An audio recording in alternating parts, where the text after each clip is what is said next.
5 o'clock, we'll call the meeting to order. Roll call, please. Thankford. Here. Pass. Here. We have a quorum. Okay, need a approval of the agenda, please. So move the agenda. I'll second. All in favor, say aye. Aye. Aye. Anybody opposed? Okay. We have public communications and comments. If you have anything you would like to say, we do have public here. Well,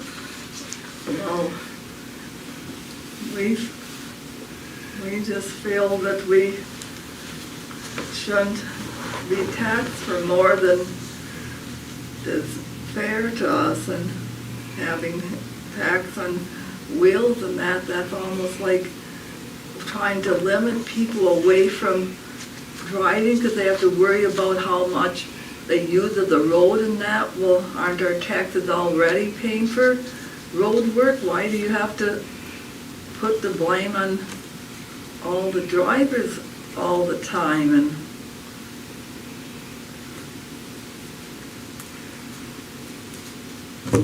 Any other comments about that from the group here?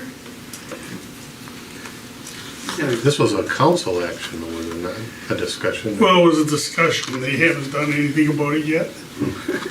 Yeah, because we saw it out there too, even the minutes out there. Well, wheel tax, I heard that somewhere else, So they There's an actually agenda. think they can, initialize a wheel tax or road usage tax. Right, so, I'm sorry if we talk at different levels. I'm associate, he's an 8th grade, so yeah, well, he doesn't say stuff as quickly as I'm able to say it out. yeah. There's well, particular items on the agenda tonight, so Yes, it is. maybe this discussion happens at that point in time. Sure. Well, we can do that. So if you want to hang around, we'll be discussing this later on. Okay, and I think we'll move on from the public communications and comment right now. And we need the approval of the meeting minutes from May 20th, in 2024. Are there any changes or improvements?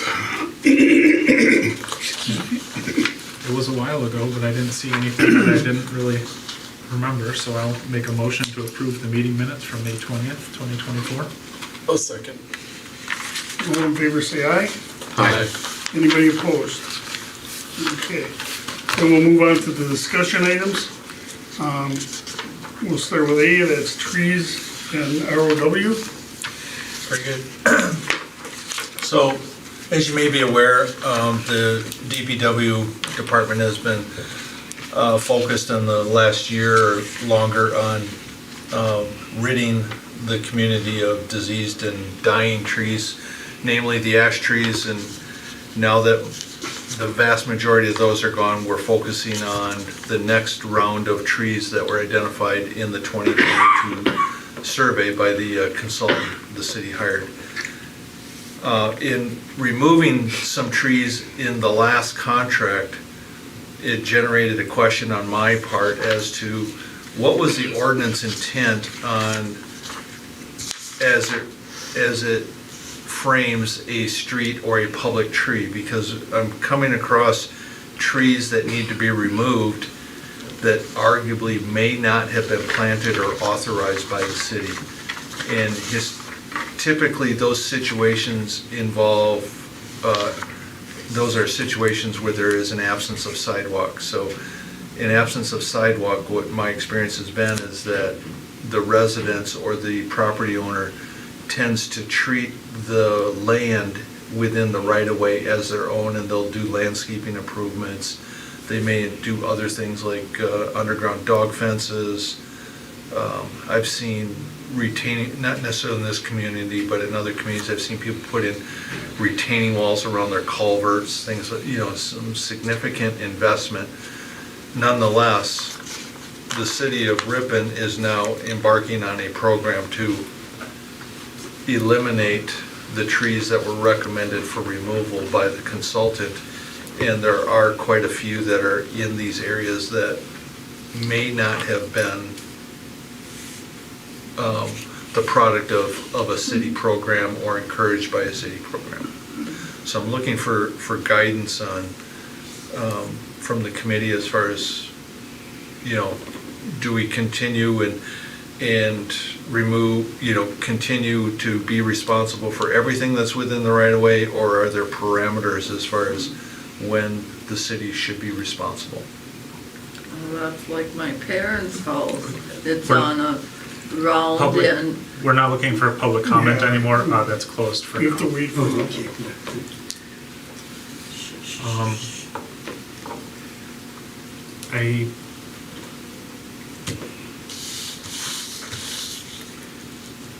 I think part of the problem is we don't know who Right. planted them, right? So moving forward, Right. we'll have a little bit clearer of an understanding, but,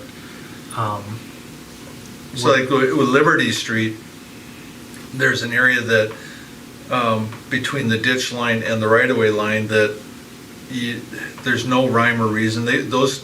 Some of them are stately oak trees that are not slated for removal, but the trees exist, and it boils down to is, were those intended to be the property owner's responsibility or the city's responsibility when the street was initially platted or improved? And then in some cases, there are trees that are 20 years or less old that I'm not aware of any city program that would have promoted those, or had they been approved by the city, would the city have been taking the standpoint, we'll let you plant it there, but you take responsibility for it? Well, the person before you, his actual comment, like on record in the meeting, so I'm not saying that, but his comment was, when somebody from the audience asked, like, because you have to like apply, right? And you, like, They're supposed to. get approved, and Yeah. his comment was, we're not gonna turn anybody away, you can plant whatever trees you want. Right. So I think that people probably just assume that they can plant there. Sure. That may be, I don't know what the history is, so that's what I'm looking for. And, is there any are there situations where the property owner is gonna be held responsible, or is it, if they plant them there, the city's just automatically going to assume responsibility for maintenance and ultimately removal of them? I guess, I don't know, has Lund weighed in on this? I would assume if it's in our right of way, it's us. But the current ordinance says when a private property other than the city plants, removes, maintains, or protects public trees or pursuant to blah, blah, blah, this chapter, said party shall incur all expenses connected therewith, right? So the current ordinance, the challenge here is that there are not young trees that are necessarily issues. These are all older, mature trees that have been planted. And what came first, the right-of-way or the tree, right? And who planted it, or did a squirrel plant it, right? You just don't, you don't necessarily know. We're not necessarily going to say no to somebody planting a tree in the boulevard. We have a program now that is doing that more efficiently and effectively, that has sort of made it less probable that people will do that. But there are unimproved, non-traditional areas of the community that are more rural expansion or growth out, that aren't your traditional curb, gutter, sidewalk, and you just look at some of the pictures, it's like,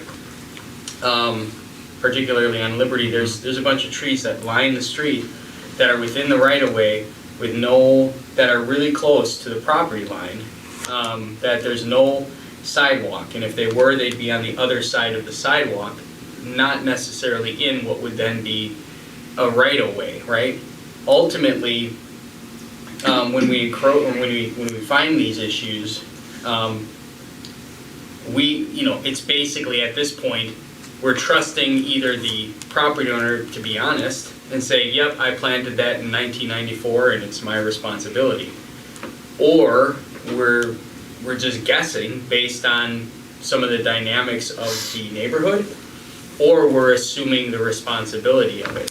And by assuming the responsibility of it, if we're going to do that, we just need to know, because that will significantly impact our operations, because we've just added hundreds of trees to the city's urban forest that were not a part of our comprehensive DNR funded urban forestry inventory and master plan. Are there any in this area that are, because they were ranked, right, like dead, Right. almost dead, probably gonna be dead? I'll use Liberty Street. The one that drew my attention to it is where at the top of the hill, before you take a south turn on West Street, the big dead ash tree, city paid to remove it and to stump it. And then as I looked at this, I'm going, well, I doubt very seriously that the city planted that tree. There's no theme of ash trees up and down that road, or a row of them that would suggest a city-sponsored program. In another community that I work for, more rural in nature, often what happens is, as an area is developed, the developer will try to preserve as many trees as possible to make it more attractive. Well, the question becomes is the municipality taking that burden or that financial responsibility? In other areas where there is curb and gutter but no sidewalk, you can see where people may have planted, evergreen trees or shrubs, or, right up to the back of the curb. That could be done with and without city permission or knowledge. I'll get away from the word permission. It's without their knowledge. It's just, hey, Sure. let's improve our property, let's make it better curb appeal. It's not that we don't want them to do it, but there comes a point in time where, are there situations where we should define better in the ordinance when is the city responsible and when is the city not responsible? It came from the more rural community. We actually came up with a policy on improvements in the right-of-way and it came right out and said that the property owner is responsible for those. Anything from trees to shrubs to, treatments around their culverts. Just maybe like a dumb question here, but like on Liberty, like 915, do they know that the right-of-way goes up that far? I'm just curious, like when you buy your house, like unless you're getting it surveyed or something. I've had discussions with a couple of people along there, and like the one where the tree that we did remove, they are wholly aware of where the right-of-way line is, because they said it's in the right-of-way, it's your responsibility. And, So, yeah, I can answer that a little bit from banking too. If you buy a property, if you need financing, the lender's gonna require a title commitment that'll show property lines, and then you should know what you have. If you buy a property without financing, you should still look to get that yourself. So I think that it falls on the owner to have some responsibility to check their property lines when they buy. But can I throw this out there for us to think about? I think this might involve Ludwards a little bit too, because there's an issue here where somebody could claim adverse possession and say, leave my tree alone. If they've had it there for 20 years, they planted it, and adverse possession in Wisconsin or in other states even means open and notorious use. In Wisconsin, 20 years, if they planted that tree 24 years ago, they can claim it's mine, you didn't say anything.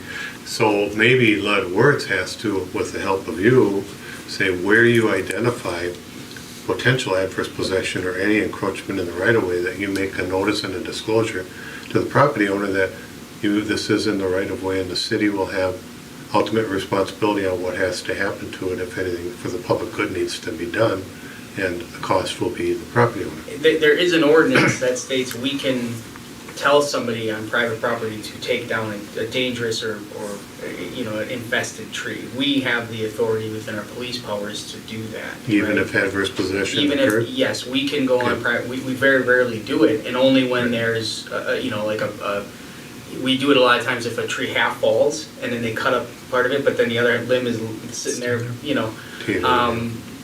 a lot of trees on property lines where they planted them, right, so there's a lot of interesting factors that go into managing, the urban forest, and and we don't do a lot of that because, frankly, it has to be a pretty unique situation for us to go on there. But in your case, yeah, I mean, if we assume we own all these trees and somebody planted a tree that they want to keep, but it may not be like 100% disease, but it may be in the way, or there may be some, I mean, it's the same thing as if somebody plants flowers in the right of way. If we got to go in there too, we can remove those. So everybody kind of knows by being in the right of way, if you plant something, it has a chance to not survive by way of a project or anything. So there's a lot of different factors there, but ultimately, we would try to work with people, and say, yeah, if you don't want that removed, we can try to keep it. But at the end of the day, at some point, all of these have a life that is going to come to a point where it needs to be removed. But a nice polite way for government to do their thing here would be, though, where you see encroachment, you would notify the property owner and say, want to make sure you are aware that this is our right of way. That's extra duty for you to do that, but it would at least limit surprise when the tree became diseased later and you say, well, we did tell you that tree was in the right of way. Well, for the handful that have already removed in these situations, nobody has complained because the trees are dead. Well, And health, I guess. in the case of the really large tree, they were spared about $1,500 in costs. It gets down to is, knowing the task that we have before us, costing tens of thousands of dollars every year to keep up with dying trees or diseased trees. At what point do we want, is there a point where we just say, well, we shouldn't be responsible for ones that truly weren't intended to be part of this ordinance or envisioned to be part of the ordinance? Unfortunately, none of us were around when the ordinance was created, so we don't know what that vision was. In your typical urban environment with sidewalks, curb and gutter, that becomes the terrace. But there are in any given community, there are also other right-of-way situations where. And I'll just point, we didn't necessarily have a traditional tree inventory up until about a year and a half, 2 years ago. Right. So we have a tree inventory that has over 1,000 trees in parks and in right-of-ways that are pointed out. There are a lot of them that the forester that did it, or the arborist that did it, didn't put in because there's kind of a gray area there. The one that big one that we took down was not put in by the arborist. It was brought to my attention through a phone call. I pulled up the aerial, saw that it was well within the right of way, and just added it to a program without giving thought to this. And then as I'm seeing the enormity of what's in Liberty and other streets like Liberty, is like, okay, time out here. I think there's maybe a clear path forward, or we can maybe make a clear path forward if we choose to amend the ordinance to say that, like you said, the knowledge should be there, that if a property owner is going to do improvements, that there's at least a notification, or there's something within that, so that, at least from, if that were to be enacted, from that point forward, then if there hasn't been a notification, it can default back to the property owner. And if there has been a notification and we, as a city, have said, okay, we see that you planted a tree, we think that it's for the public's benefit in its, where it sits next to the road, we're going to accept that responsibility. Because I definitely don't think we want to have a situation where moving forward, any property owner can just choose to plant a tree and then, from the city, we just have to bear that responsibility. I think we would all agree that would be not a great position to be in.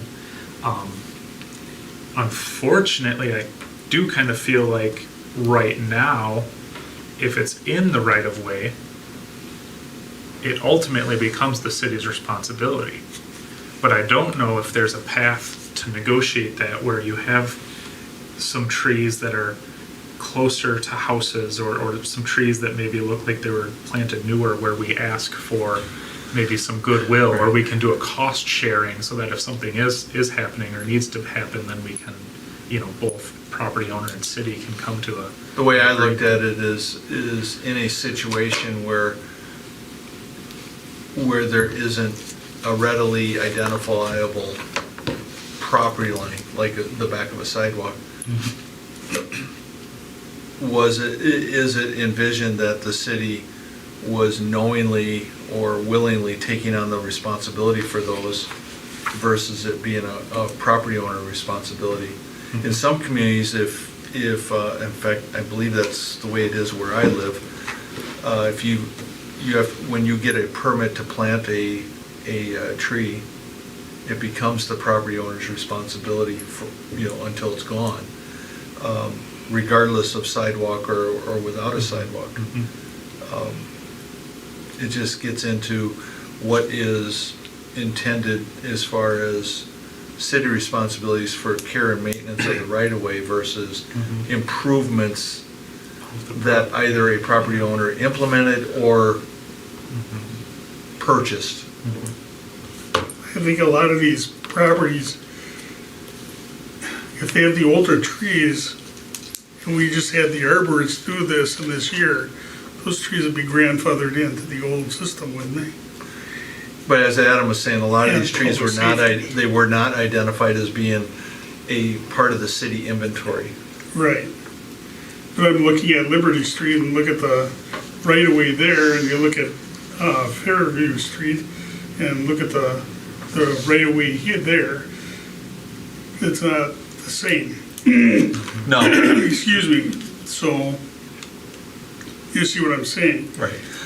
But if, going on Fairview, you can see there are trees that are planted in some of those right-of-way areas that the city would not have ever promoted, I understand that. evergreens. And then you have to look at public safety too. Right. I mean, if you got an evergreen tree right next to somebody's driveway, Right. that's, that's Not great. But what good for the view. Yeah, what I'm asking is, are we reaching a point, or have we reached a point where the ordinance needs to be further modified to identify when the city is responsible and when the city is not responsible? Well, I can understand that. This is a gray area Right. because a lot of people don't understand if you bought a house that has oak trees sitting there Right. that were put in 200 years ago, Yeah. am I responsible? So all of a sudden they changed the line on the width of the, you see what I'm saying? Yeah. The city right-of-ways never used to be as wide as they are now. I mean, Yeah, I've been in other communities. Historically, they Now, have. historically, yes. Yeah, So I don't now know all of a that sudden any we of got our- wider. Right, Oh, I okay. don't know that any of our right-of-ways have changed in width from original inception, meaning Liberty Street was probably always that wide from the very start. Fairview was this width from the very start. Nordane was this width from the very start. I mean, you get to Park Street right here, where you have a traditional right-of-way with a sidewalk, and the trees are planted on the other side of the Still right sidewalk, there. right? It's like, okay, so we wouldn't plant a tree there as the city. And that's just another scenario where what came first, the sidewalk or the tree, right? Or did the city plant it there? I don't think they would have, because there are other ones planted in the boulevard area. Or did the trunk encroach, you Yeah. might have planted it, or the squirrel, like you said, Yeah. it was small once and then went bigger. So just a question, so I mean, theoretically, if we change the ordinance and we just drew a line in the sand and said, if it's in the right of way, it's the city's responsibility. Right. And we changed the ordinance and we said, going forward, if you plant in the right of way, it's your responsibility. That's already in the ordinance. Is there a way to track that though? Like, I know the Yeah. tree map exists today, Right. but in 10 years, how does that get updated? When you guys plant a tree, you're gonna add it. Right, when we plant a tree, we add it. When we remove a tree, we remove it. So if you go and there's, Right. in the right of way, Yeah. there's a tree and it's not on your map, you could comfortably say, you added that. Or the homeowner added that. Right. We need to go through another effort and actually plot in all the trees that weren't plotted they're in the in right of way. from the 2022 effort. That would be to what I was saying, where if we phrase any change in the ordinance to the notification must be made, that helps, because then as, you know, as a property owner and you want to make an improvement or you want to do something, then you notify. It can either be added or not added or whatever the case may be, and then we can make that. That would be more in the form of like a public legal notice in the paper, because we're not driving the streets looking for this Right. stuff on a daily Yep. basis, so Yep. it's, Well, and that would be, I mean, that would have to move to council, and that would have to be adopted as a change in the ordinance, and I understand that, but I think that just from a, like I said, to make it clear moving forward, it's not gonna resolve any of the issues that are really currently right there, Right. but it could be a way to have a very clear, expectation moving forward that, okay, you know, we need to identify, either way. That section, Well, I agree with Jeff. I think it should be talked to with Lud. That we need a public hearing on this, because the public should have insight on what's happening on their streets, even though it's a city situation. I mean, we should hear from them. And even though we don't like that idea, some of the stuff that, well, if that tree's hanging over the street and you have a snowplow truck going down there, branches have to come off for safety reasons. So, And all those aren't issues. Really what this comes down to, folks, is there are hundreds of trees that are undocumented in the right-of-way that we will be either assuming responsibility for long-term maintenance for, whether we authorized at some point that to be planted there, or it just by happenstance ended up in the right-of-way, right? We're not talking about a little bit of money. We're talking about tens, if not hundreds of thousands of dollars that the taxpayers will have to pay to maintain trees that are arguably not benefiting the public, nor are they authorized to possibly be there, because all we're going on is somebody's word, which I will agree that most people in this community are going to be honest, I hope. But the reality is that people can just say, I'm not gonna object to the city spending $2,000 to take down the tree because that's not coming out of my Not pocket. directly, yeah, right? it's not a directly So incurred this cost. is what's at stake with these things, I- as well as the city not taking care of certain trees in the right of way. Because we will not have the funds sufficient to add this to the overall urban forestry plan that was inventoried and was brought forward and is now being managed.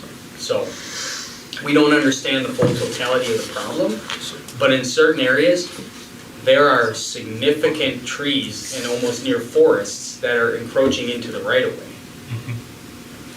the example on Park Street is of that, those two large trees are at the end of their life. They're dropping significant limbs, significant sized limbs into the street during windstorms, and there is an expectation that the city's going to remove those, but yet, in good conscience, I do not believe that they were planted by the street, or by the city, or with city permission. I believe that they were planted by a past property owner, because it was viewed as being part of their front yard, because they planted it between the sidewalk and the house. I wonder if there's some,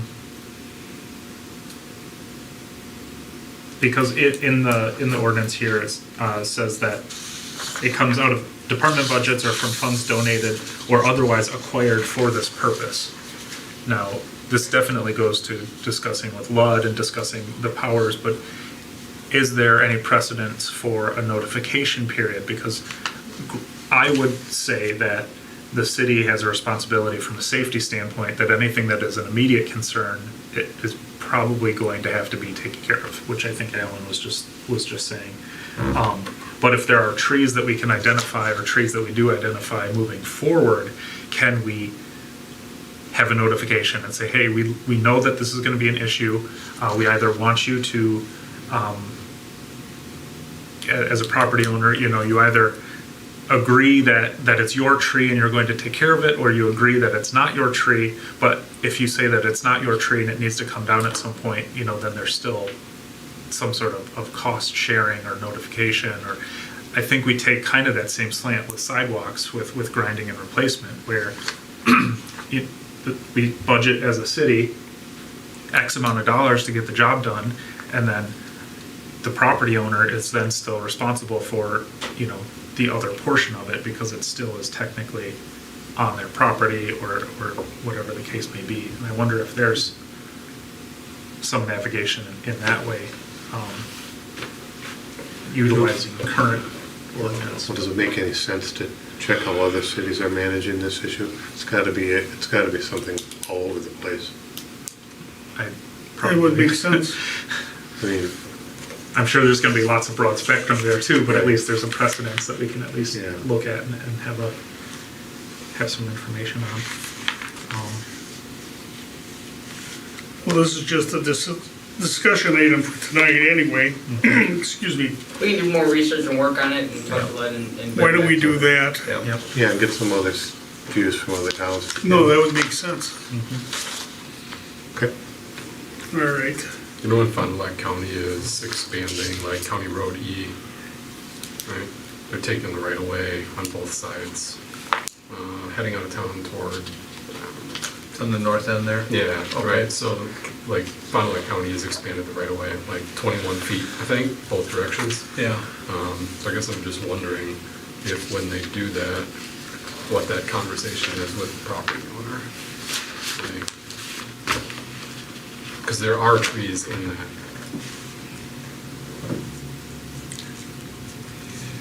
That's where you gotta find out if it's grandfathered in. Yeah, I would imagine that if they're are you saying that they're widening the road, or that They're they're not widening? widening the road, they're just widening the right of way. They're widening the right of way, well, then that becomes a land purchase. They're acquiring the land, so then would get to decide what they want to do with anything in there.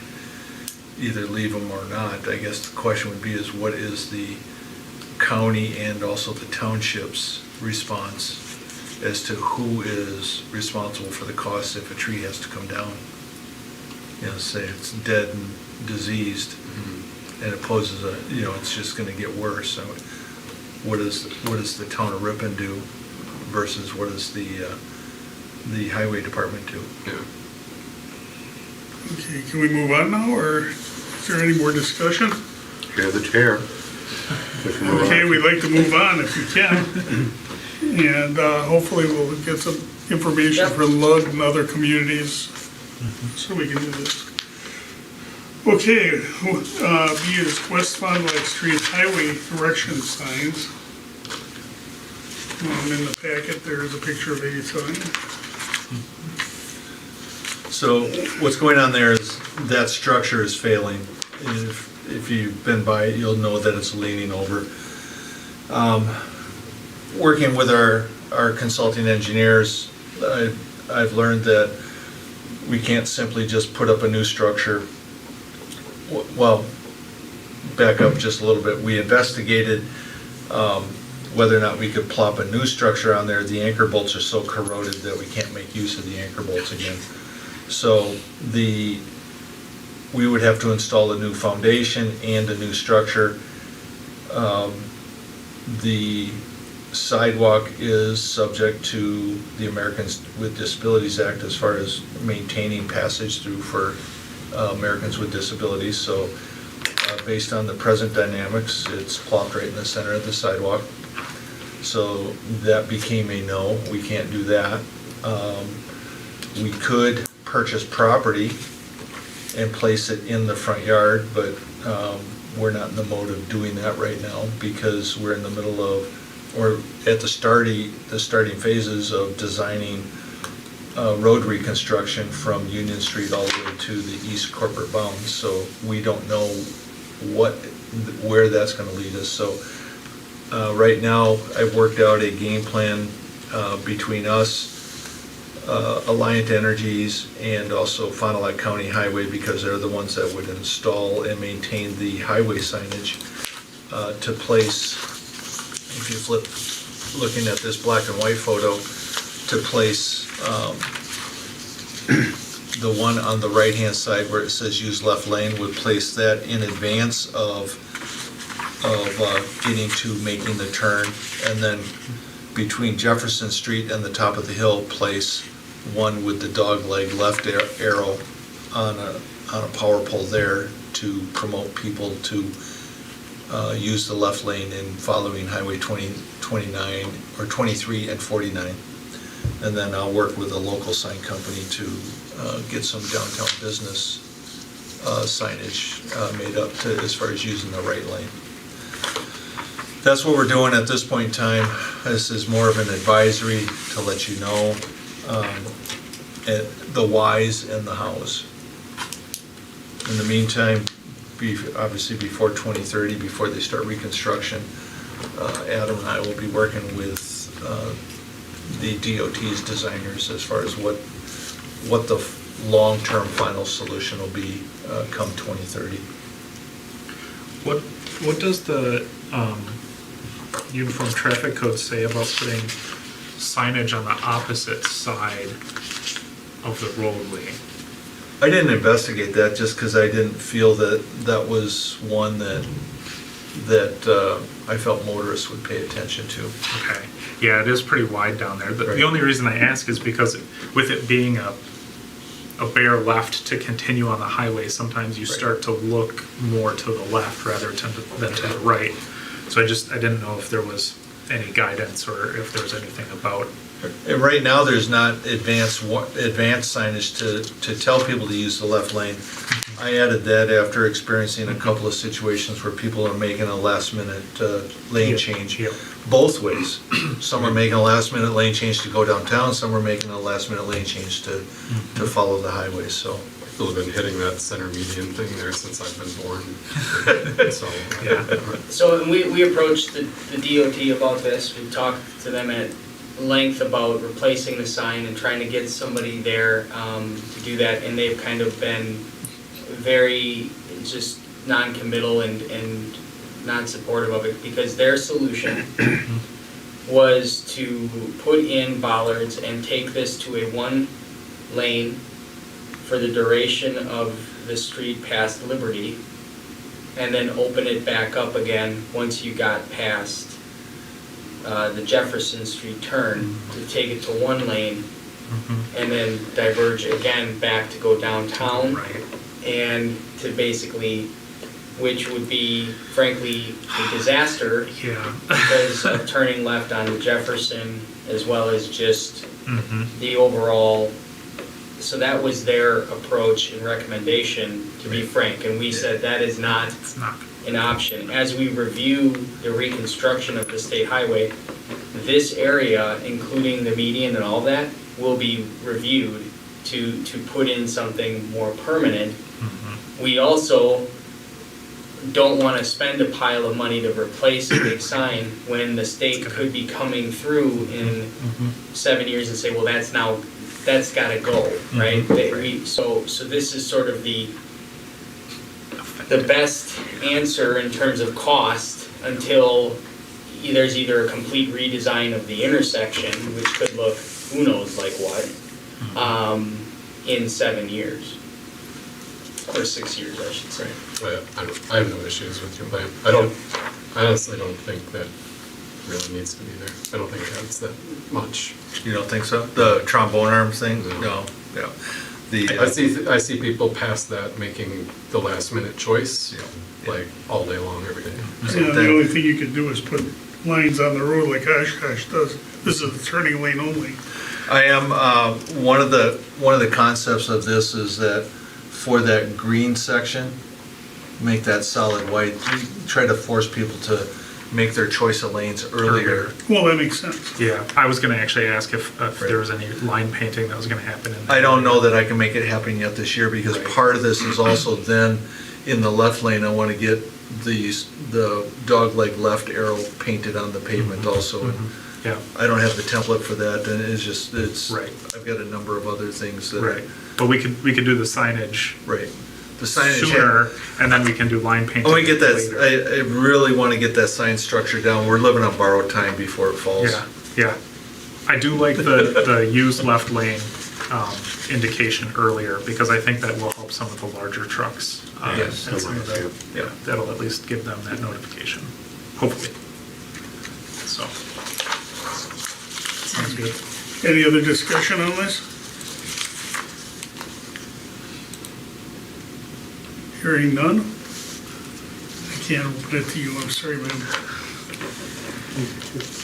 Any other discussion on this?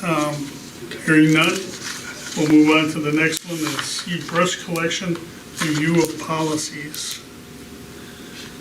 So earlier this summer, we had a situation, I believe it was the August brush collection.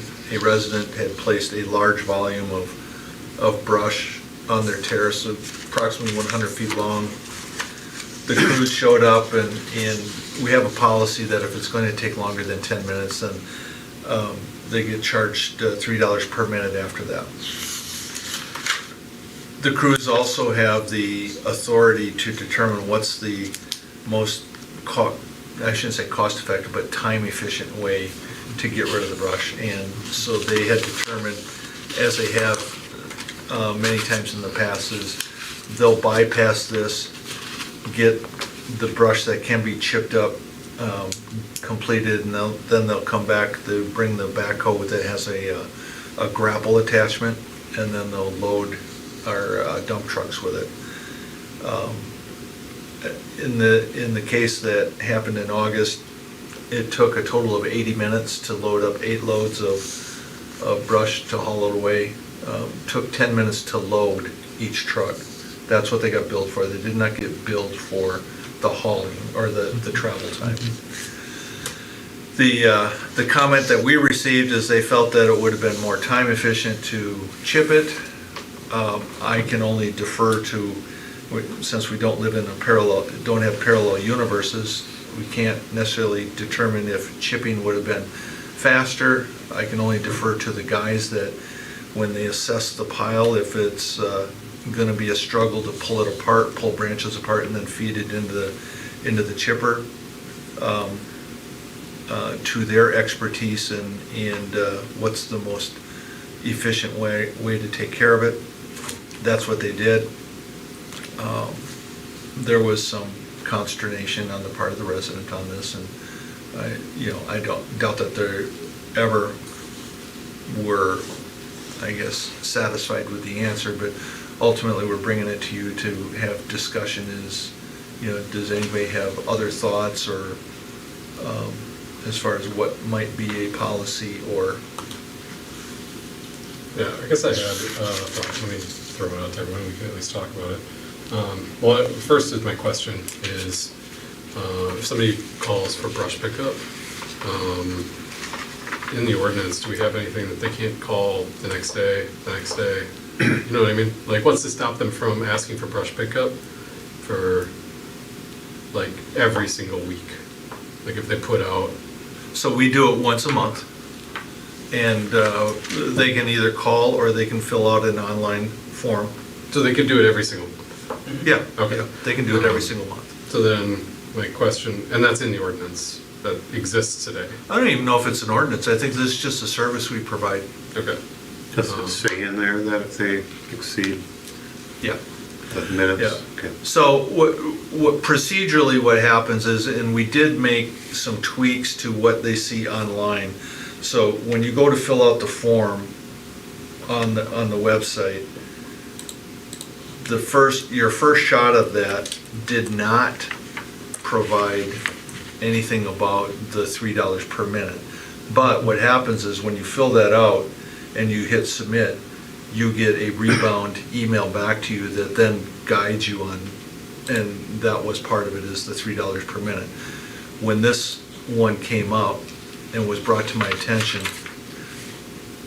I walked through the process on my computer and said, okay, the first change we have to make is that $3 per minute needs to be on that page. So this is what it looks like.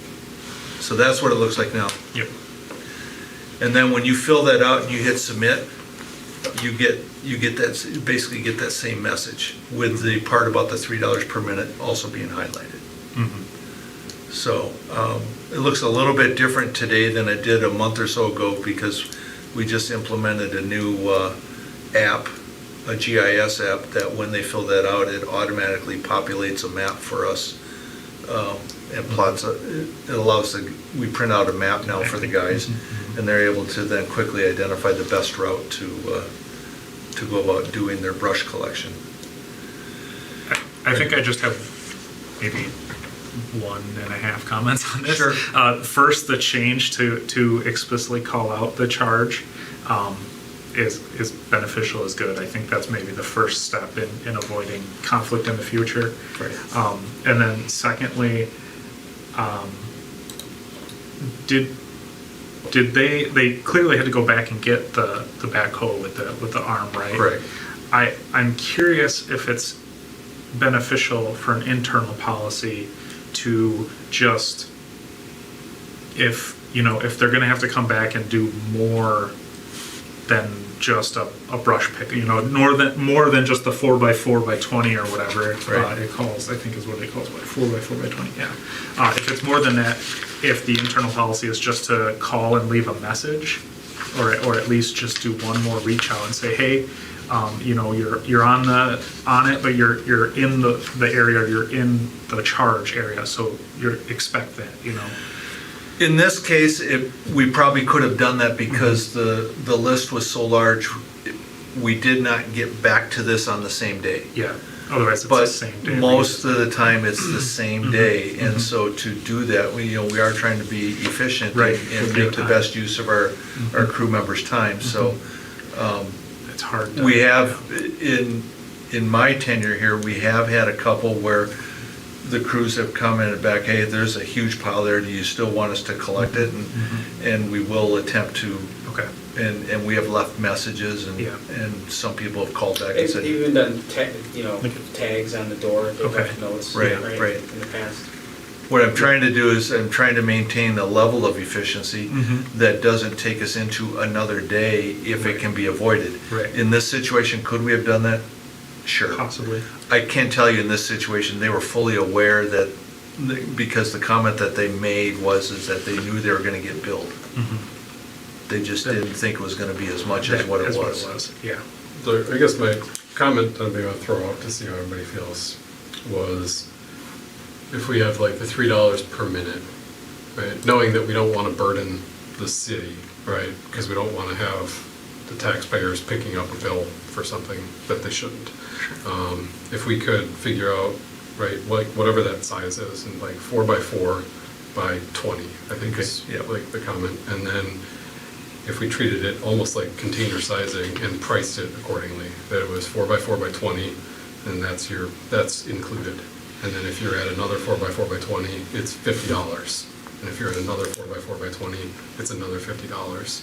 And burden that in our favor, right? Like whatever you guys feel like is like that you're actually going to complete it. So I mean, if 4x4x20 isn't confident that you can hit that in your 10 minutes, like maybe it's 4x4x15, right? That way, there's like at least at the homeowner like an expectation when they look. Like, all right, it is this size, I will be charged $150. Yeah. So then they're not sticker shocked. Because I think that was more than, like you said, they knew they were getting charged. The other aspect with this one was it wasn't stacked the way it was supposed to be stacked either, and that further complicated it. So, you can do I think the reason that the city may have went with the time is because you don't know how quickly you can do it. Some of it gets into the residents applying themselves in stacking it neatly so they can grab the cut end, quickly pull it off, feed it into the chipper, get in and out of there, versus some 4x4s by 20s, if they're not neat about it, could take longer. So, It's a challenge from the perspective if somebody knows what it's gonna cost to go above and beyond. Price comparison, yes, but the next thing we'll be doing is not just be pulling 4x4x20, we'll be doing 4x4x60. Yeah. for everybody, and our service will become used by contractors and others, right? So there has to be some, whether it's the per hour or per minute charge, that's why it might be a little bit more punitive, right? It may be aggressive because you don't necessarily want to be out there forever when you have a limit.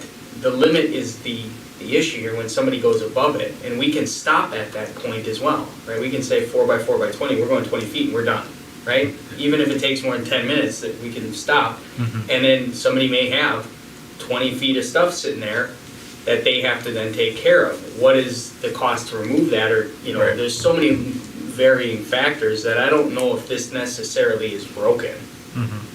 And we have to be careful of, if you don't have there be a little bit of a penalty for exceeding the 4 by 4 by 20, it's going to be further abused. And I don't know what like your idea of what does the next 4 by 4 by 20 cost. I don't know if that is gonna be more or less than what it would cost the private sector or somebody to do it themselves. And that can get pretty tricky then, because you may have people just say, well, the city will pick it up. And while we may be covering our costs, now it takes twice as long to collect brush, and we're not getting, through the city as a Other things done, yeah. Yeah. Well, to be fair with you, the residents, if they piled that other excess brush till next month, even though they'd have a pile there in their yard, not in the front, but But you in don't the wanna, back storage, you don't wanna promote that either, 'cause that. well, then next month they could. That's probably an ordinance violation as far as brush collection, I in didn't the see yard. anything about that, so. Right. That's a completely different I don't think people are issue. gonna wanna haul the pile to their backyard and bring it back out again. Well, no, it's not all in the front yard. These people are pulling stuff out of their backyard. Yeah. Obviously, that pile was not from the front yard. This looks like it was a product of either tree trimming or removal or both. Yeah. I think in this case, definitely besides the explanation up front of the cost, Right. that you are going to incur a cost, which it sounds like the homeowner did know about. But this seems like our timing and cost worked as intended, where there was extra work done. Maybe the homeowner wasn't happy with that cost, but there's also ways to, check that before you go and just make the call or whatever. But going and having to go get the grapple arm though, to me, that's a lot higher cost. Yeah. You weren't even this- talking about the transportation. the city- How many trucks? 6 trucks, you said? 8 truckloads. That was a lot. Yeah, and if that was professionally done, It would have been. you would think that would have been included in their trimming the tree, because most places, they pick up all the garbage and haul it away. I'm sure there are ways to negotiate that. If it was done by a contractor, if I haul it away, it's this much. If I don't haul it away, it's this much. And that's why this service is not supposed to be used for Right. brush created through commercial services. That's not part of this discussion. We don't know what happened here. It's just, there are some very capable property owners. I've taken down trees in my yard only to haul them to the yard waste site myself, which is a pain in the butt, because you're crawling into a trailer, stomping things down the best as you can so that you're doing as few trips as possible, but. Maybe just for thought, maybe there's a case to be made of moving the minimum charge up slightly. Especially if you go after the grapple arm, I would think. Yeah. Well, I mean, maybe the grapple arm in this case was just because, and this goes to in what they agree when they call it in, is it's supposed to be, 4 feet by 4 feet by 20, and with the cut edges towards the street. Well, based on this photo, that really hadn't happened at all. So that choice was more, on site. Okay, it's going to be faster for us to go grab that. So I don't know if there's a good way to directly move the cost of that service onto that individual, and maybe that's not what we want to do, but maybe what we do want to do is when it is a bigger job, when it becomes when it becomes a time sink for the crews, that then that hurdle is higher, that Adam used punitive. I don't necessarily want to call it that it's a punitive thing. It's maybe more of a cost recovery, or at least a way for that. Like we say, it's not just, you're able to stack brush and get it removed for pennies on what it, the effort and time that the city is taking on there. So yeah, that's kind of just my thought, which is, if we can notify and have a discussion, let's try and do that first, which it sounds like you guys already are doing, which is great. And then if it does become a larger project, maybe we discuss moving that minimum charge up. And maybe more significantly, if it seems like this is something that makes sense. I'd like to see other instances where, If you move it up enough, you might force them to work with the contractor more if a contractor's involved. yeah, Again, we don't know if that's the case here or not. we may, yep, Beneficial for them to haul it themselves. yep, Depends on their age or whatever, but I'm just saying, yep. This is the only complaint in the 3 years that I've been here that we've had on this. yeah. So maybe we don't It's- need. I don't think it's an issue unless somebody grossly exceeds the amount that is allowed. I know we used to have this information on the city calendar when they pass those out. We don't do that anymore. Do they send that out with the tax? I've seen it with the There's, text. yeah, there's information about Well, it. then, that's where people would know. I don't know if We don't go in, But- we're working on that sheet right now, we're trying to keep it to one page, and there's just not enough room to get everything out there, other than Size. make reference to the website. Well, that would make sense. to For- do Doing that. QR codes and stuff, it's way easier. Now you're stretching my abilities here. QR codes. But at least they'd have the information to look at that. Well, yeah, You know. you could do a QR code right to the brush pickup website. Right, It's right. where it To that is. URL, yeah. Yep. Or, I mean, part of communication, if we do other communications, maybe it's good to reinforce. That's kind of a sidebar on that one, but, as we have more communication from the city, we can talk more about different things all over, different. Well, that would make sense to make the charge a punitive thing if it's oversized, because they have to have extra trucks, extra equipment, and it takes longer. Yep.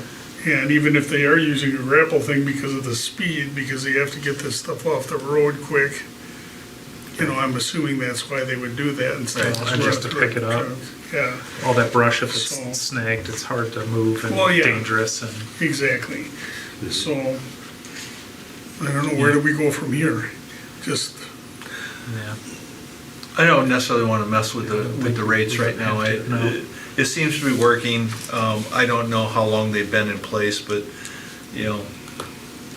I think I've only had one other one that's been as timely, as time consuming as this one, and that particular property owner, when we were able to get a hold of him, was good with it. He said, yeah, go ahead. And actually, the neighbors vouched for him. He actually did the work himself. I think the Well- change with the notification right on the sign up and when you call and say, that getting that out there is probably a significant step just to, kind of get that known. yeah, that way you can remind them, that's a good idea. Yep. Yep.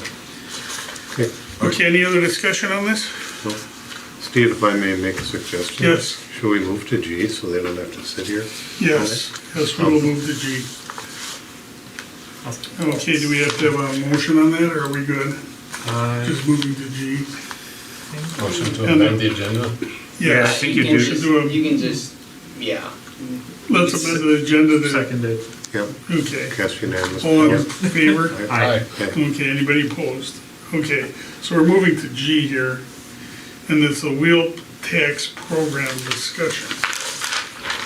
All right, so the common council had a conversation recently regarding the implementation of a wheel tax across the city.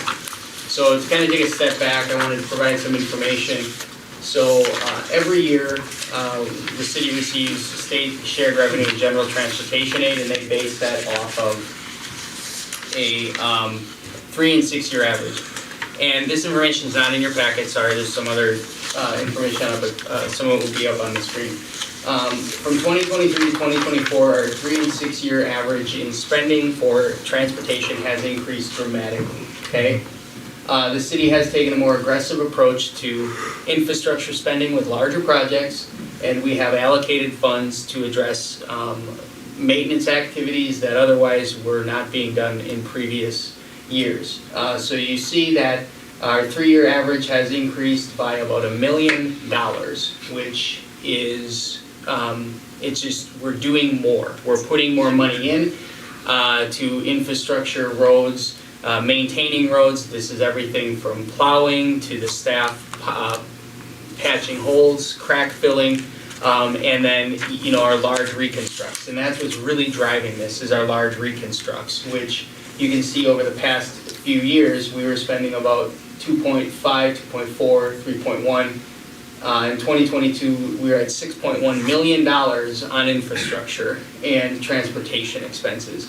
So that has increased over 3 year average by $1 million and 6 year average by around $700,000. You can't really see this, but you can see that the city, in terms of shared revenue and general transportation aid, really the state has remained relatively stagnant with shared revenue and general transportation aid. Shared revenue had gone down at times over the last 15 years, and that is what mainly feeds the city's budget other than general property tax. And then when you look at connecting highway aid, which is a payment that the city takes from the state to maintain our highways, so that means plowing, patching, all of those things, as well as then general transportation aid, which is just aid to maintain roadways.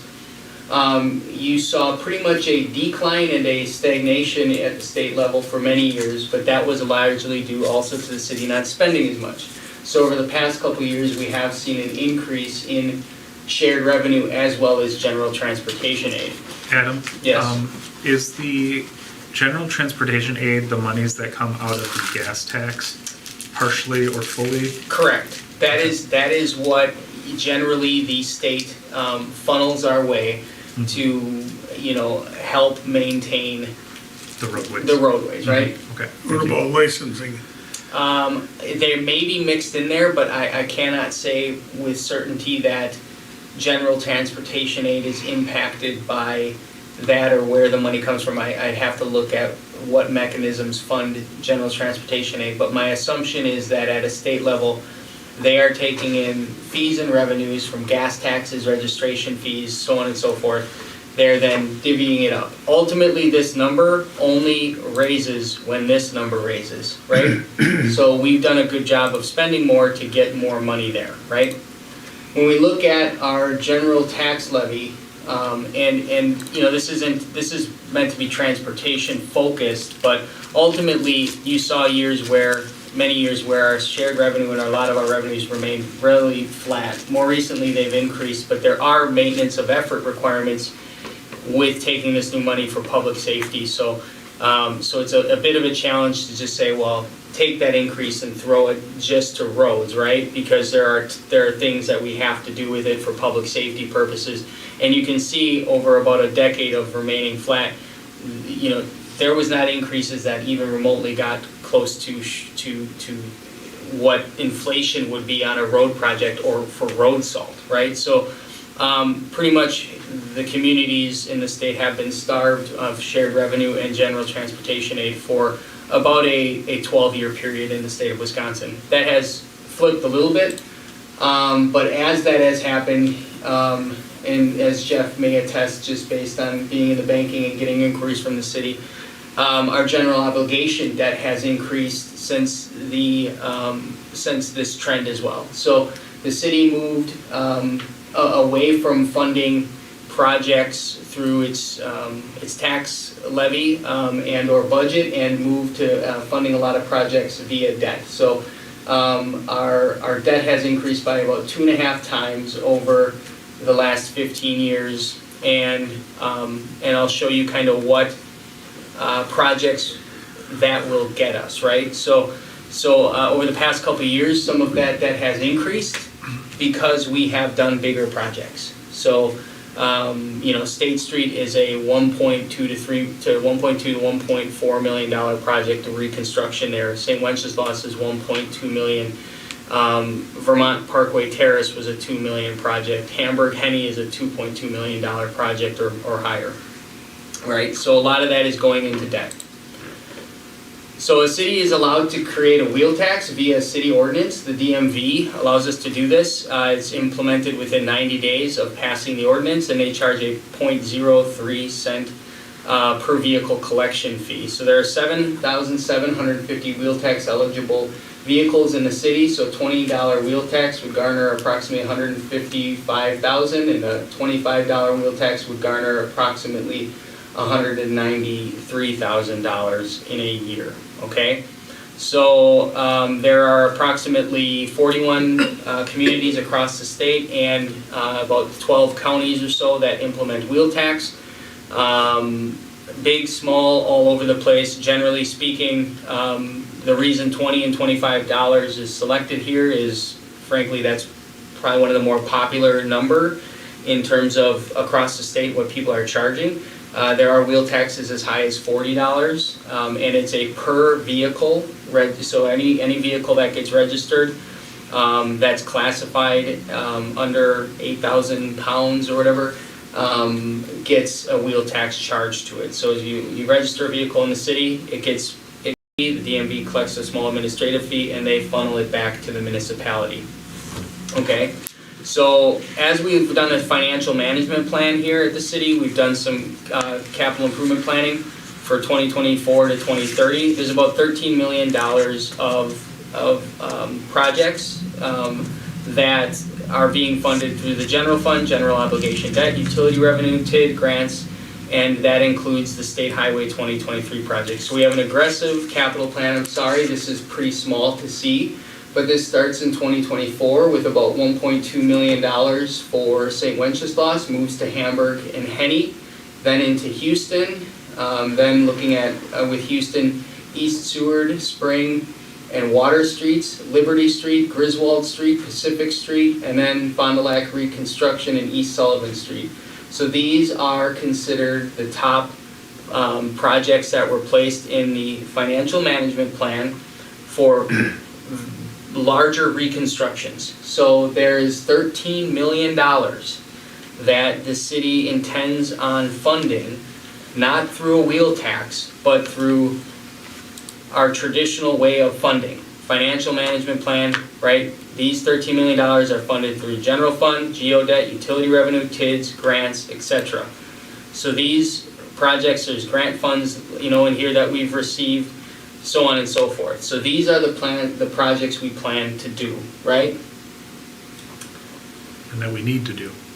These are significant infrastructure projects in areas that we've gotten grant funding for, and including the state highway, which is a big one, right? That's 2029, 2030. So this is the path, and this is what's been put in our financial management plan to get done at the very least. Okay. That is going to stretch our budget and require rate increases and other creative solutions, including use of TID funds, etc., to fund those projects. When you look at our overall streets, the city is required to do Paiser ratings and rate streets between 1 to 10, 10 being a new road and 1 being basically a grade 6.8, and then the third highest is 3 to 4. So the majority of the roads are rated between a 5 or 6. Roads that are rated 5 or 6 or lower are candidates for maintenance activities, as well as the next 10 to 15 years with some sort of treatment, okay? When you look at our current pace, I expanded this and went out all the way through the capital improvement plan. The city is tasked with maintaining 42 miles of roads. If you look at the projects we've done, State Street, St. Wenceslas, Hamburg, Henny, and into the future all the way to East Sullivan, not including the state highway. We are looking at, for our local roads, which are not necessarily roads, we are on about 102-year replacement cycle on reconstruction, okay? That is not what I would say a sustainable number. yet this is a very aggressive project, or capital improvement plan, spending approximately $13 million investing in it. If you look at it, 56.79% of our current roads are rated 6 or below. So the majority of our roads are going to need to be addressed in the next 20 years, right? And you can see here we're getting about one project done a year is where we're at currently, spending 1.2 to $2 million every year on average. Okay. Alternative solutions, the council looked at budget and service cuts, so we could certainly go into the general multiple things at the last meeting, including infrastructure spending on some bridges. We proposed cut time for part-timers. We could look deeper at full-time positions, or cutting full-time staff. That did not seem to be a appetizing approach. An alternative to some of the infrastructures is special assessments for road projects. Used to do and discontinued approximately 20 years ago, and very unpopular. And I would, coupled with the decline in shared revenue and transportation aid, to not getting enough done every year, right? Special assessments, very unpopular. You are talking about assessments for curb, gutter, sidewalks, utilities, etc. A special assessment could range from $2,000 per property owner for the road improvement, depending on the project. The city would be financially having to prepare and float the special assessment until it's paid back, which generally you have a payment plan of 3 to 5 years for the resident to pay it back. While we may get a grant for Hamburg Henny, we can't do a project there and apply a special assessment when we get a CDBG grant, because it's low income. So can I interrupt? Yeah. Why would you do a special assessment for like 3 to 5 years if the road should last 20 or 30? Why not let that go Because longer? we can't float that cost out that long, right? It's essentially financing the project through repayment by the resident. We could fund it that long in terms of the city, our share of it, but in terms of what the resident would owe, we'd have to put ourselves in a negative financial position collecting that over a period of time. And depending on how, we just don't have the money in the coffers to put ourselves in a position to be able to do that. And generally speaking, it is a 3 to 5 year thing. That is what happens. That's the generally accepted practice in municipalities. Sure. And that compounds because you'd be doing that every year for every project. So the first year, if you have a $1 million project, you're floating loans for $1 million. The second year, you're floating another $1 million, but you've only received, let's say, 200 grand back, and it just compounds. I get that, yeah. but I'm just saying, if the asset lasts 20 or 30 or 40 years, why are you trying to pay it back over 5? Doesn't make We it. generally aren't, but in terms of a special assessment, the benefiting property, and in terms of the administration of the special assessment, how long do you want a special assessment out there collecting, right? You can certainly stretch it out. We wouldn't recommend it because of the financial position we're being put in doing that. Special assessments are likely not the answer and are not going to be. I'm just wondering, a partial Yeah. answer though, maybe. Yeah. I'm just saying, it just seems odd that if an asset lasts 20 or 30 years, you're trying to get it back in 3 to 5. I think the biggest portion comes down to, if you push a special assessment on a property, the chances of someone of having to, put a lien against the property, and then you hope to recoup that when it changes hands, and that, I just think that means you Typically, when they leveraging change out. hands, it has to be paid. Yep. Yeah. Yeah, well, it's just Yeah. tracking it all in I've ever seen. Obviously, That's you can okay. have you can have a moving scale depending on the scale or the size of it, but there could be assessments. And I was saying with the CDBG project in the lower income area, those areas that need, because everybody will be sensitive to the economics of that, and I think there's a challenge created by doing that and placing that heavy a burden on significant, on lower income individuals in the community. So special assessments were something that we have talked about internally, but have not moved forward because they were stopped at one point, and I don't think there's a huge appetite to go that route, and frankly, it's likely not further enhance our investment in local roads. The city has an alternative in a transportation utility. That was until the Supreme Court decision this past year making it a legal tax. And then certainly we have gone after grants and state aid to offset some of the local investment in it and have been successful there. But like a CDBG grant, for example, which we received for $1 million, we can't apply for one of those again for another 3 or 4 years, right? There's a cycle that we run on. As well as, local road improvement fund. We just got a grant for Houston Street for $600,000 to do that. The likelihood of, as competitive as those funds are, and a grant to get ourselves out of this is very unlikely. The state does have significant dollars in coffers, and we certainly wouldn't object to them providing more money for transportation, but they have they will. So to ask others to help us with this, frankly, it's a problem that either we're going to have to tackle locally or we will continue to kick the can down the sidewalk, right? Okay, you said that it was only, we were only gonna get $100 and some thousand a year out of this, right? So it's $25, about $193,000 a year. Yeah, so for a $1 million thing, that's squat. Is there a possibility of, the city of Ripon cannot implement a sales tax.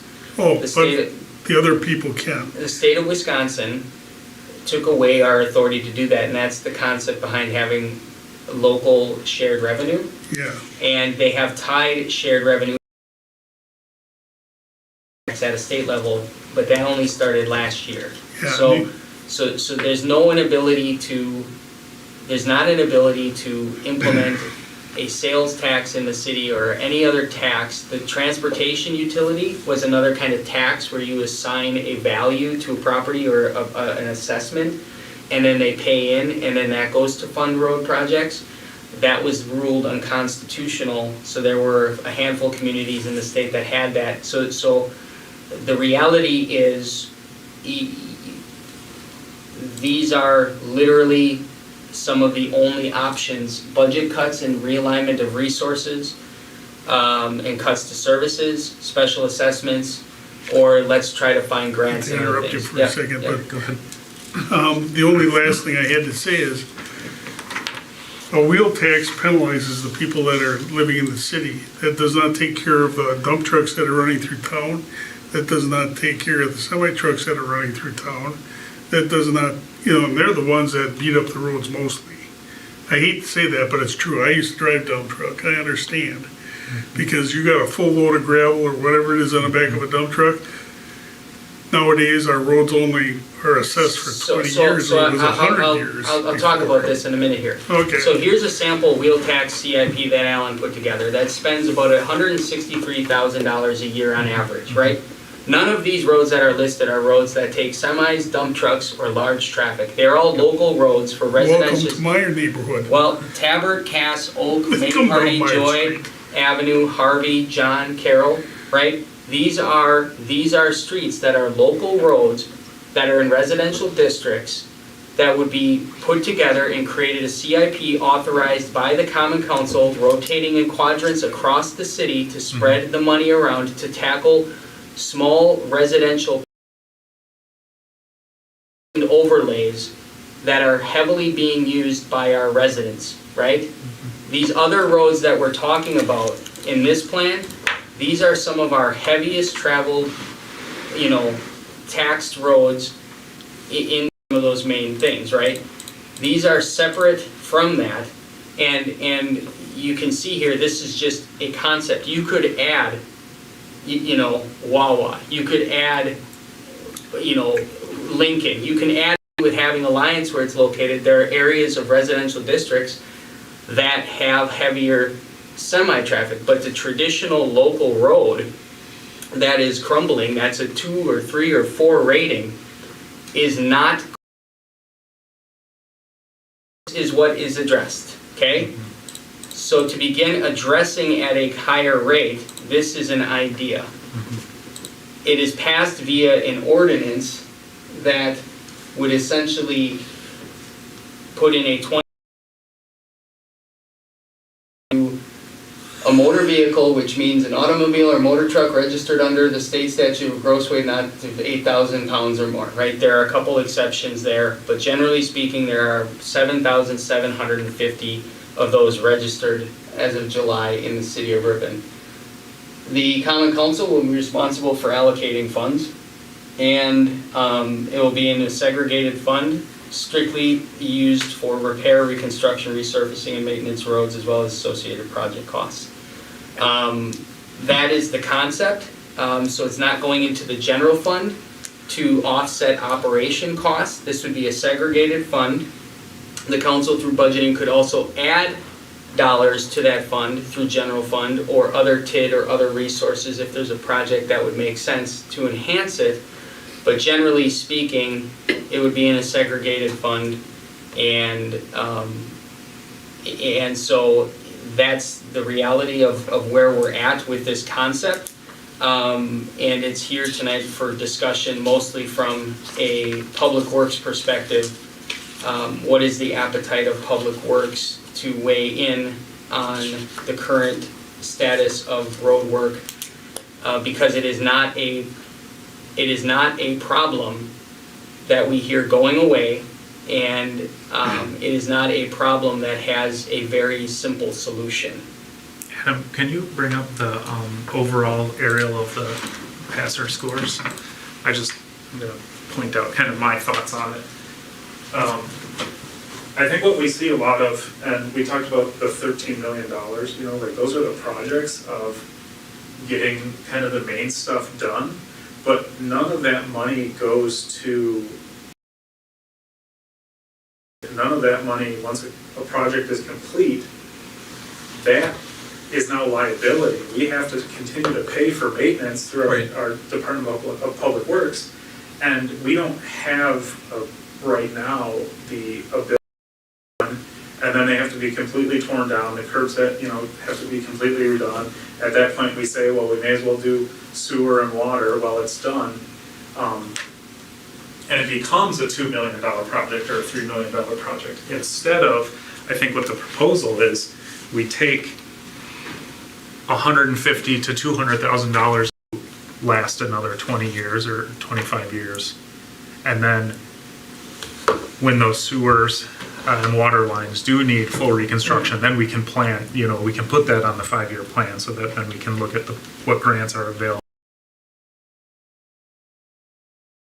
Right now is, over the past 10, 12 years, we saw the money we had for maintenance and not building anything new, not expanding anything, but the money we had for maintenance stayed flat. Because of adding roads in, because of everything that we're doing, our obligation grew, and so now we're just trying to address where that gap is, where we have roads that we're responsible for, but we just don't have the money to keep up on the maintenance. Another point is that regardless of how much you put in the form of maintenance, a road is going to deteriorate, continue to deteriorate, and a road is only going to last a finite amount of time. Yep. Where we're at right now is, at the rate that we're going, at 0.4 miles a year, it will take 100 years to get through the community, when the average asphalt road, depending on the amount of traffic, will last 15 to maybe 25 years, depending on, the lesser the traffic, the longer it lasts. What we're trying to do is, what this program does is help us perhaps do twice as many miles of road a year as compared to just one large reconstruct a year. So we're not just falling behind and falling behind and falling behind. And I do agree, Steve, with you that if there were some way for us to target the heavier road users, meaning heavy trucks, I mean, basically, that's physics, right? Those heavier users, or someone that was, like a trucking company that was coming in and out every day, or Alliance, not to pick on Alliance, but, they're running their trucks every day. I think everyone would agree that usage, pay per usage would be ideal, but the federal laws and everything, we just don't have those opportunities. We can't do toll booths either. That is not allowed, no. The state will not allow us. Can we permit the roads so finding some way, when we build roads, this is just again back to my opinion, when we build roads for heavier trucks, we need to build them for those trucks. But also, if we're not building a road for a heavy truck, let's not make it bigger than it needs to be. Let's not, make intersections bigger than they need to be to help limit that No, lean infrastructure, liability. and there is an ability with industry on the roads that you've talked about, Steve, to apply for grants and tell a story and try to get funding to amplify it, or a TID district in the area that industry is paying into that we can then use to invest in that. There are ways to kind of offset that. The reality is we can continue to look at those smaller projects too around those heavier used areas, but the current trajectory just doesn't get us to the point where, without something changing with the city, with the state, or we can wait till the state comes in and rains more money, and we can do that. We can cut entire divisions and departments out of the general fund budget and put it another way, and while it's unpopular because it's looked at as a tax, it does apply to everybody. It's not punitive just to property tax owners, it's to everybody who registers a vehicle, so tenants as well, if not in the financial management plan, because ultimately it would have not made as much of an impact as leaving it out to do more with it. So we didn't want to bring it forward as a concept to support the general fund things up. We are taking less levy in the general fund than we have before, and it's all, at what point does this change, and what method do we use to change the direction, if it's or a wheel tax? And that's really where we're at if we want to begin tackling this issue more comprehensively. No, just tangential, related to the wheel tax. I don't need an answer tonight, but at some point, can you come and talk about tar and chip versus doing what we've been doing now?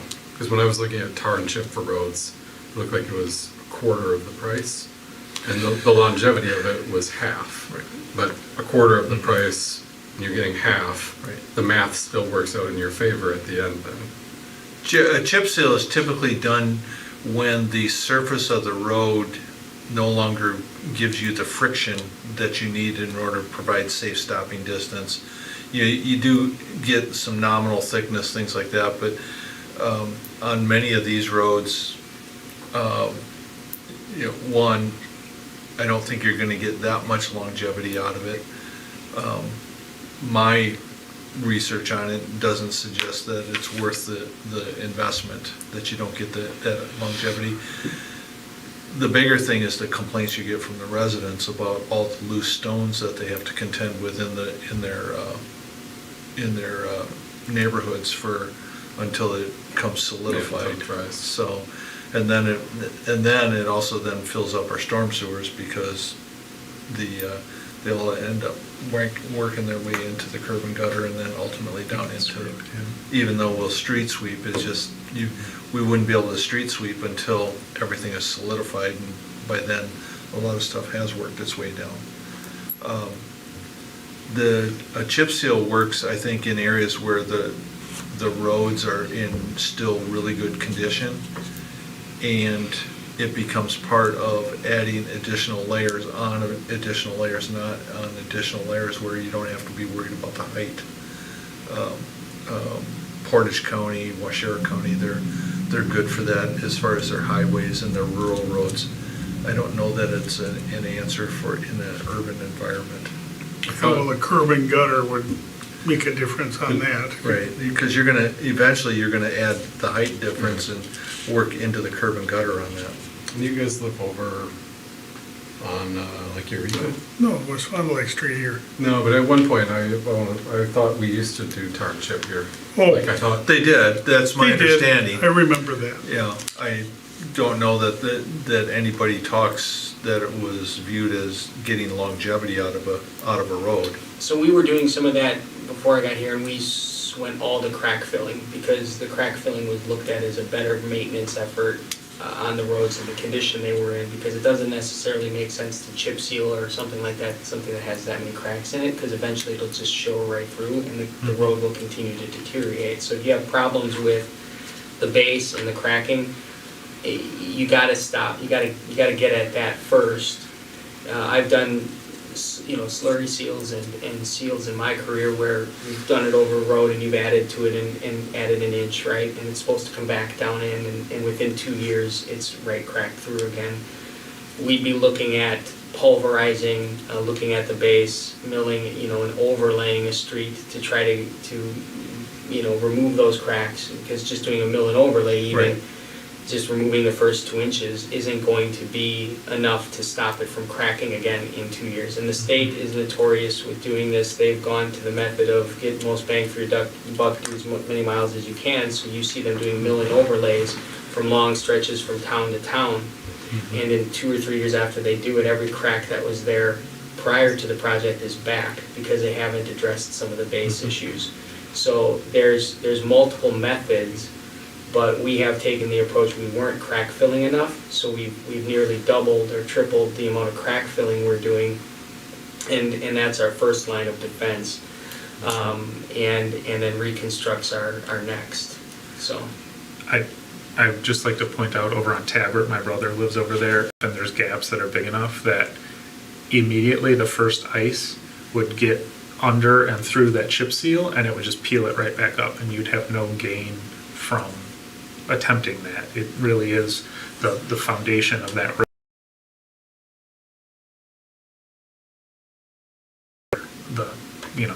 Where we're seeing the wear and the degradation from. Okay. Is there any other discussion on this? I don't know where you're gonna go with this besides information. Or do you want to recommend this to the common council?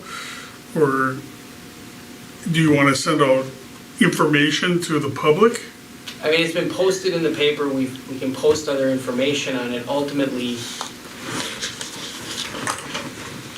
I mean, there are a lot of questions about it. Referring it to the works perspective is an idea to say, look, there's an issue we see with the current status of the roads. Here's a possible solution. The council can then, decide what to do from there. I'd like to hear from the public with how they feel about this. I mean, I know we're gonna get a lot of, not so greats. There's gonna be a lot of negativity out there. But I'd like to hear, even as a council member, from people, so we know how they feel. I mean, a tax is a tax is a tax. A wheel tax is a tax. Well, if you push What it, happens if you put that towards a property tax and go up a little bit? You said that we're cutting taxes on property tax, right? No, we just didn't raise them as much. We didn't raise them They're as gonna much. go up, but we're not taking as much as what Yeah. we necessarily could, because the mill rate will still go up based on funding road projects and challenges we've had with that, so. I was gonna say, could you suggest a motion to bring this to council for further discussion and possible public hearing? Could those be the words? Yes, you could do that. All right. Before we do that, can we invite the public that is here to discuss specifically with the effect a wheel tax would have on our Department of Public Works budget? And if it's okay, I'd like to open for about 3 minutes for them. Well, Well, hold on, let's make a Okay, do we have a motion for that? That's fine. I'll motion. All in favor? All right, Okay, all right. it's open to you. What you were talking about earlier about trees and that, we got our house 8 years ago, and we had to call up the Spectrum or someone, because the trees were past the utility lines and that. Well, we had these 4 pine trees in our backyard, and they told us it would cost us a lot to have them take those down, so after they just cut their minimum, Yeah, they then, topped them off, yeah. then my, Well, I understand where you're going with that. and 2 of my brothers, both retired engineer mechanics, they helped just take all the stuff themselves, and then there was someone in our church said, Do you have anything that you want to make a comment on the wheel tax specifically and how it would relate to having budget for the Department of Public Works? well, you say first.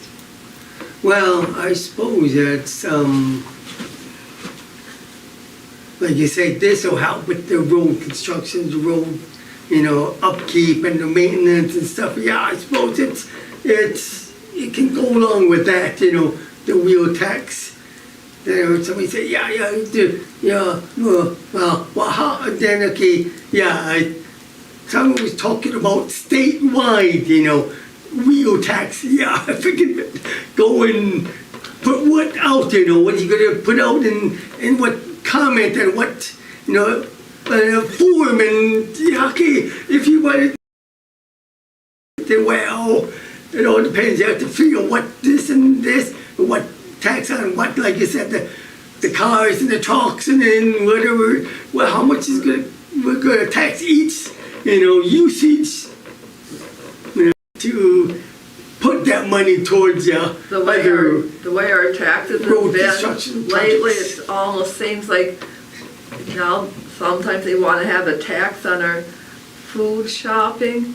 That hasn't been so far, and then they want to start putting it on a different project, and we might start having 50 different types of taxes all throughout the year. So where are we getting to have any of our own money after you just keep deducting it off the per penny of the dollar? It's almost like it's just trying to take us down to being responsible for everything and taking the duty away from others. Okay, all right, thank you. Thank You're you. welcome. We took those 4 trees down ourselves, and we had someone. All right, we're gonna move on. Yeah, Yep. But Thank thank you. you very Thank you much for for your your comments. information and your comments. You're welcome. Is there any other discussion on this for right now? Was there a motion? I think there was a motion. There was a motion, is there a second? I'll What was the second. motion? To refer it to common council with public hearing. Yep, exactly what I said. I'll second that. Okay, all in favor, say aye. Aye. Aye. Anybody opposed? No, I didn't say aye, but Well, aye. I wasn't sure what you said. You can't, No, okay, all right, Are you opposed? no, I'm not. Oh, I'm for it. I'm for it. I I just, just didn't know how it no, I was thinking, All right. I was thinking through the actual. for that motion, I'm for I that. didn't open it up for Okay, discussion. now we will move on, since there's no opposition. Okay, let's go back to E, and that's road and utility. D, actually, residential driveway apron Oh, review. yes, I marked one off for should many years. have cut this agenda. Okay. Residential driveway apron review. All right, so I am just in the beginning phases of starting to flesh out some thoughts as far as modernizing our access control ordinance, at least as it relates to the 1 and 2 family sector. Presently, the ordinance provides on your typical road a maximum width of a driveway of 20 feet at the property line with a 2.5-foot flare or a 30-inch flare on each side for a total of 25 feet. most new homes are built with a two-stall garage that is at least 24 feet wide.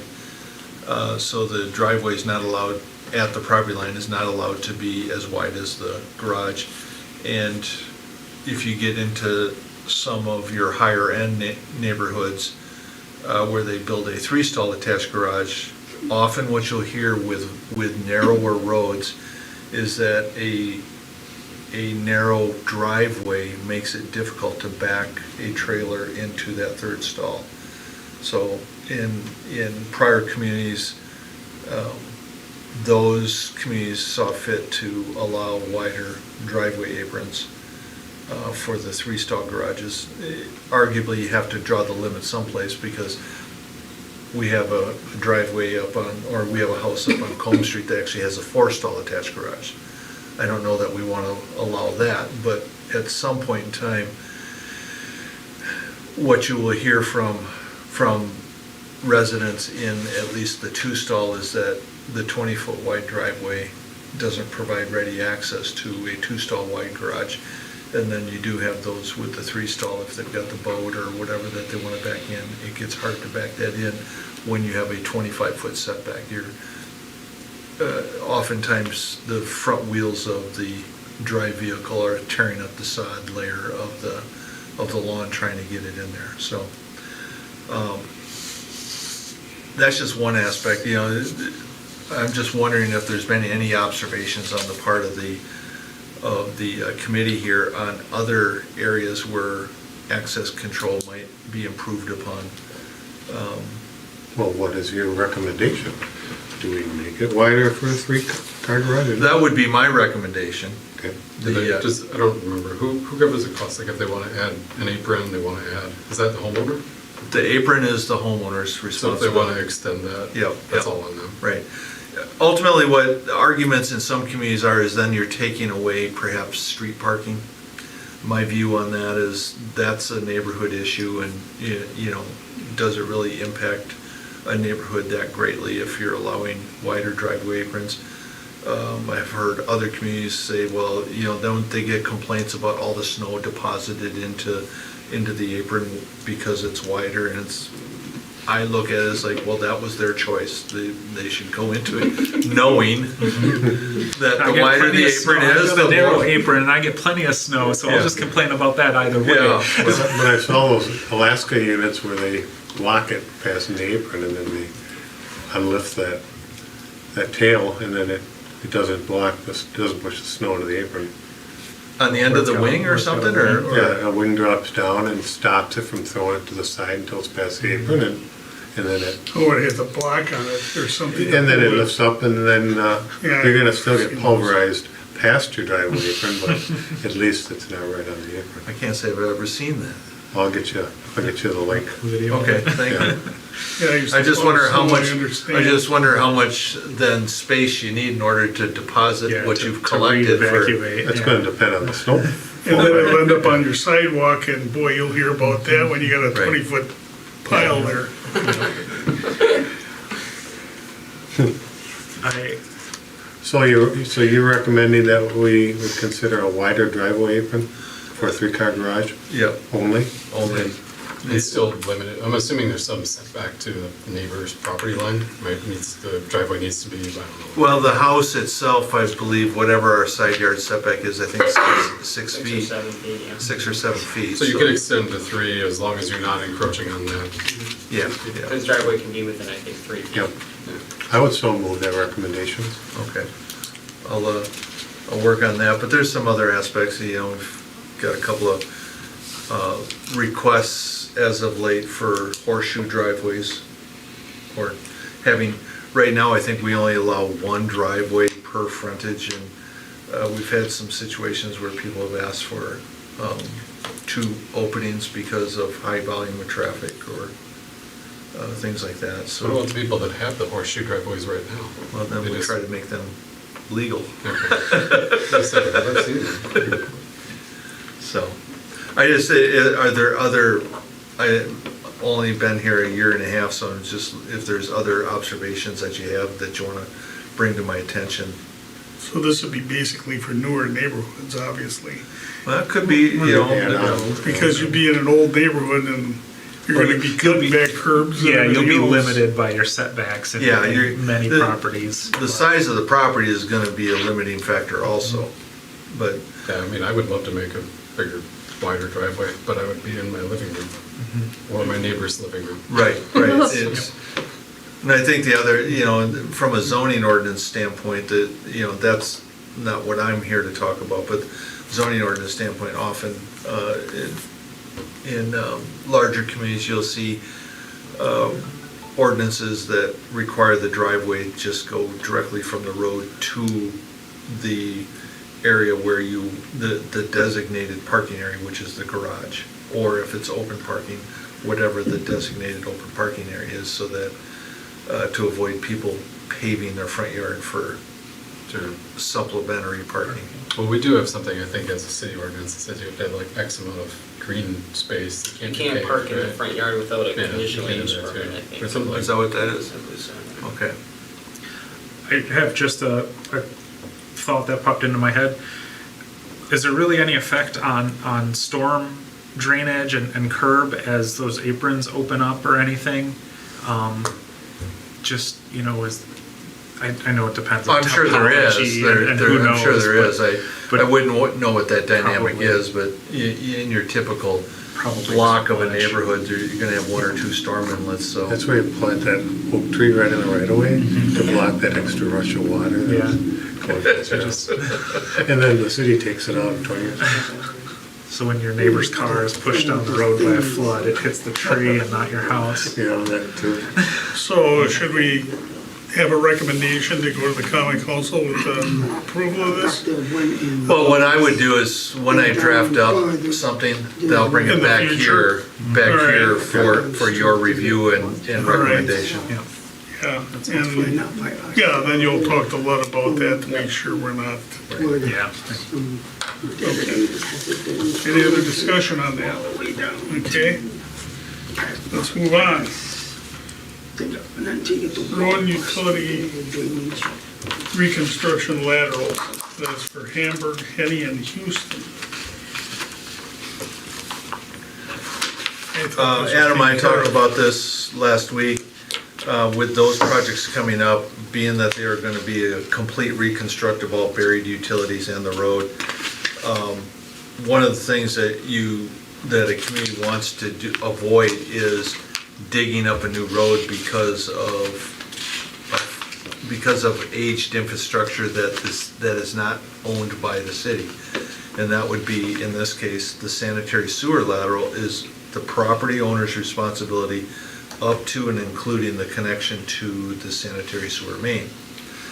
So that brings us to a point that next year, when we do Hamburg and Henny, there are some laterals that are not of modern materials. When I say not of modern materials, being PVC. They could be cast iron, they could be clay, vitrified clay. Recently over on, I didn't see this on Hamburg and Henny, but I did see one over on Liberty Street. It was the Orangeburg pipe, which is nothing more than compressed bituminous paper made into a pipe. And I've seen the tar ones, so. yeah, and that's what that is. And this begs, where we're going with this is, it is my guidance to Adam that the city should require the property owner to, at a minimum, replace the lateral where it's not of modern materials from the main to the right-of-way line. I come from a community that also was working on its inflow and infiltration issues, which is groundwater getting into the piping, where they required the property owner that when there's a full reconstruct, go all the way to the house. I'm not suggesting that here. It is something, though, that for the community to understand that there are communities that do that because of inflow and infiltration issues. I don't know that that's as big of an issue in Ripon as it is in other communities, but every community has inflow and infiltration issues. Do the people that are living on that street understand what you're talking about here? Have you We have not, contacted them we have not about reached this? out to them yet, because right now, there is no formal policy or ordinance on it. Okay, The question is where do we go with this? yeah, and you're talking the end of the right of way, well, that's underneath sidewalks and stuff like that. Yep. So, I don't know if they go all the way to their house or not, unless they're really rambunctious and decide to pay for the whole thing. Right. Well, that seems like something that a property owner can decide to do, is go all the way to their house. But also, Right. I think Right. it pays, like you said, to Well, explicitly large call out, okay, as a community, we are paying more for our wastewater services because of inflow. Right. Because of other water sources coming in. So just as a public notification style, or just to make it be known that, yeah, as we do these projects, if you're choosing not to do that, you may have to do it at some point because you're gonna have a failed pipe, or Right. you're bearing some of that cost on the other end, on the back end, with higher water utilities or sewage utilities specifically. What's the benefit that we get out of it, like, for them doing it? I understand when we're doing the road and we're doing all of ours, we're getting all new piping. Right, So so there's to avoid section. digging it. Then from the property line to the house, if it is older pipe that is, let's say vitrified clay that is cracks and joints are allowing groundwater to infiltrate, then that, not just during the normal course of the year, is permitting groundwater to get into the system, which is more water than we are. There's just more costs that we're having. There are areas of the community where during the spring of the year and during very wet seasons, where the groundwater table is higher and is permitting more water than normal, especially to go through there. So, if you're processing about 2 million, I think we're processing about 2 million gallons on average a day at the wastewater treatment plant. During wet season storm events, that can approach 2.5 to 3 million a day. So that does create, it puts a tax on, makes it more taxing Yeah. for the wastewater plant to operate, so. And then there's also just the risk of, any sort of damaged or cracked pipe may have dirt, silt, objects, roots get into it, block, go back into the house, back up into the house. Well, the house part I got, Or because just, ours used to do that all the time when we had. or just break, and collapse, and then you have an emergency fix on your hand as a homeowner. Yeah, just wondering from the city's point of Yeah, view. yeah. So, Yeah, and this is also cover the valves for the water too, you're talking about. Would you change all those, or? Yeah, that's at the city's cost. Where I'm going with this is that the lateral from the main to the right-of-way is the property owner's responsibility. Right, So we're adding a cost to the property owner when, in the past, there probably has not been that cost forced upon them, I so to don't speak. remember that, Yeah, yeah. It's as if in some projects, we replace, right to the right of way, because we can't let sewer or water lines, particularly lead as well, we gotta get the lead out, that is a requirement when there's a project on the property owner, is forced to replace that at that point. But in terms of sewer, if we go to the sidewalk, right, so nothing fails there, but we're tying into literally something, the time to get the person to complete that is under the contract of the work being done right then and there to complete it all the way to their house, so they're good for the next, 50 to 100 years, right? right. It's on them to decide that a lot of times, so, so we don't wanna know, if we have a policy that says you should, or you may, or you must, that's really kind of where this goes, is how far you make people go with the improvement if it's old and failing, so, but. I think to the right of way, my opinion, to the right of way is probably a must in this case. But it would behoove the city and the property owners to understand the benefits, understand the costs as soon as possible. So as far as, when we do energy, or when we get the engineering done and when we start, can we get that I think we're communication doing out? inventory and trying to figure out what we know that's on these, and then we're going to Yeah. send out letters to the property owner Okay. and then Right. see if they want to. Yep, okay. I mean, it's a cheap fix that we're pushing them. I mean, it's not in the hundreds of dollars. I mean, when our neighbor had to do this, I mean, it was in the thousands upon Yes. thousands of Yeah, dollars. yeah, and if it's done when the road is open, it's a lot less. And actually, we can work with our engineers about getting maybe some 2024 costing to give them examples, but where it came from, they did everything through pipe bursting, and it became beneficial for the property owner for a matter of $2,500, I'm gonna say $3,000 to $4,000. They would pipe burst all the way to the house then. So then they had a new lateral all the way to the house for pennies compared to if there's a failure after we're done with the road between the sidewalk and the house. Now they're gonna have to dig it up, and they'll still probably pipe burst, but then they gotta reconnect, and it's probably gonna be more than it would be than had they done it all at the same time. Yeah, I think showing the examples of Yeah. that's prudent, for us. Instead of just saying, oh, you have to do that, or we recommend you do this, or we're encouraging you to do this. It's okay, well, why? And like I said, try not to spring things on somebody and try to give them the best, and comparisons and information so that they can make an informed decision on what their choice is, but.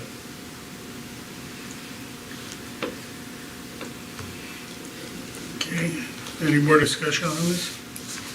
You don't live here. And have a Make their own total tax? I know. The road's wired all the way up to the house. Yeah, there you go.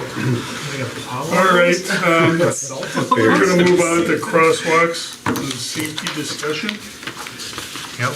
and that is F on the original thing here. Yeah, so Mark sent an email and asked that we discuss this. I thought it'd be good to just kick it off here. Mark discussed, you can talk about it, but Yep. adding bump outs to certain areas within the city, that there are school crosswalk areas with crossing guards being eliminated. I brought forward an idea, putting bump outs in as well, so. As far as, I used to plow snow, and bump outs are not fun. Thank So, I was there. No, so, if there was flashing lights, it would be a better deal, especially for that type of. Because anytime you have a bump out, it's harder to, like downtown here, it's harder to plow this stuff out. So, Yep. from personal experience, way back when, I suggest. The research that I have seen shows that flashing lights are not a safety device. And it would be, I think, against my opinion, it'd be against my kind of what I believe in to, especially as we lose crossing guards on some of our busiest streets.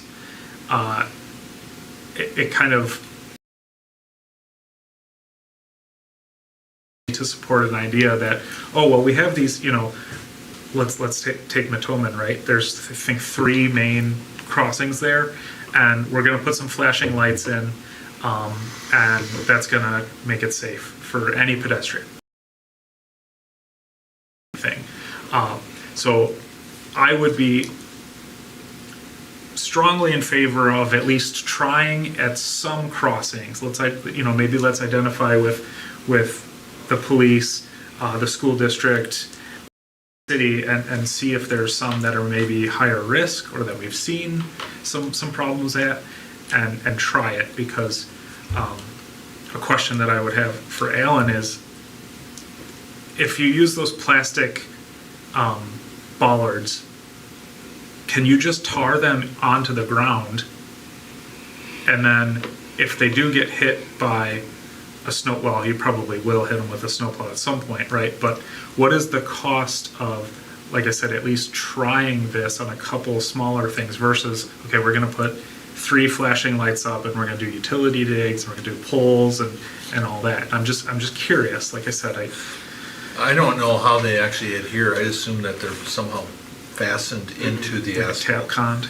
Right, and then I would speculate more of them will get taken out by vehicles than they will by snowplows or, I think it'd be more of a vehicular thing. City of Watoma experimented with them, with 73 that goes through town, to try to control traffic at intersections. And it lasted a year or two, and they took them all out. Okay. And those were in the middle of the road. I found it made me a little bit uncomfortable from a standpoint that it narrowed the lane too, and it didn't matter which lane I was on, I was more concerned not about me hitting them, it was more about somebody else hitting me because they're down. being pinched, and so they're. But what do you do when you're in a car and you come into a narrow area? Yeah. You slow down. Yeah, I get it. Yeah. Not in Watoma, they don't. Well, only if the cop is behind the. Some of the infrastructure we're talking about on Matoma and stuff is at an intersection, right? It's kind of an odd spot. You Yeah, can't necessarily do it on both sides without Right. doing the whole intersection, as well as, by putting a bump out there, you're eliminating somebody if they're turning left when there's not somebody crossing from or going around that person, right? So there is some limiting factors on these. The two main concerns from the police department communicated to me by the chief was Matoman and Oshkosh. Those are the two major ones. The rest of the areas are relatively light Yep. residential districts. Yep. Bump outs have had some success in downtown areas. I think they lower the length of distance in the crosswalk. This is a state highway. There would need to be some reconciliation with the state to make a permanent change there. We are allowed to put signage up. The chief provided me some quotes, one's from TAPCon, it's far more expensive, but this is what Ripon College put in on Union.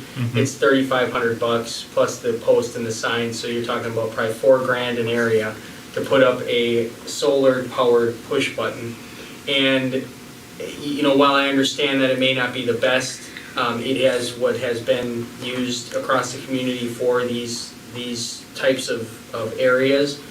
And from an incremental approach, this is what the police department said, it's probably the best option from a cost perspective today, because this button will probably only be touched about 6 times a day, right? It's not a heavily traveled, and you can't stop the kids from crossing at different areas as well, because there are different crossings. So there are, multiple areas we're looking at, but their recommendation is to do these, and we have budgeted $12,000 to build out some of this infrastructure on Matoman and Oshkosh at the very least as we phase out them. And then I think if there's a continued problem, or there's, even at the Boys and Girls Club where they're coming in, we would recommend they put in these or do a study.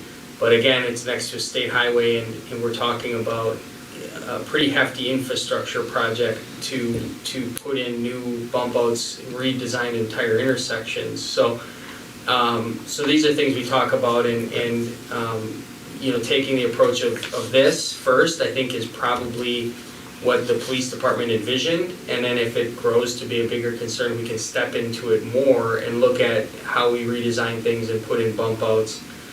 Temporary bump outs, I think it's something we haven't tried, but maybe there's an area we could try that. I don't know how they will be received, but it's kind of like taking a lane down over by the state highway there. It's kind of the same concept. But ultimately, I think in the downtown design, like the bump out concept, all that works really well. I haven't seen it necessarily in the middle of blocks like that and stuff like that. So. No, I relate to Adam when you first sent the email. I recently had to go down to University Hospital, and I was surprised at how well behaved the motorists are down there. You go through the college area, they push the button and those flashing lights go on, everybody stops. I think some of that has to do with the police presence that would enforce it. You didn't see it, but when No, they I first didn't. put them down. Yeah, you I did know didn't that see it a was- cop around at all at the time of the day that I went through. Yeah. It was around 9 o'clock in Yeah. the morning, 9 to 10 in the morning. But, you know, you're cruising along and all of a sudden you see one of those and 4 cars in front of you, they're all slowing down and they all stop and Let them yield, yeah. It's like the Rosendale effect. it might be, Once, but. once you've They police- enforced they it police strongly, heavily. yeah.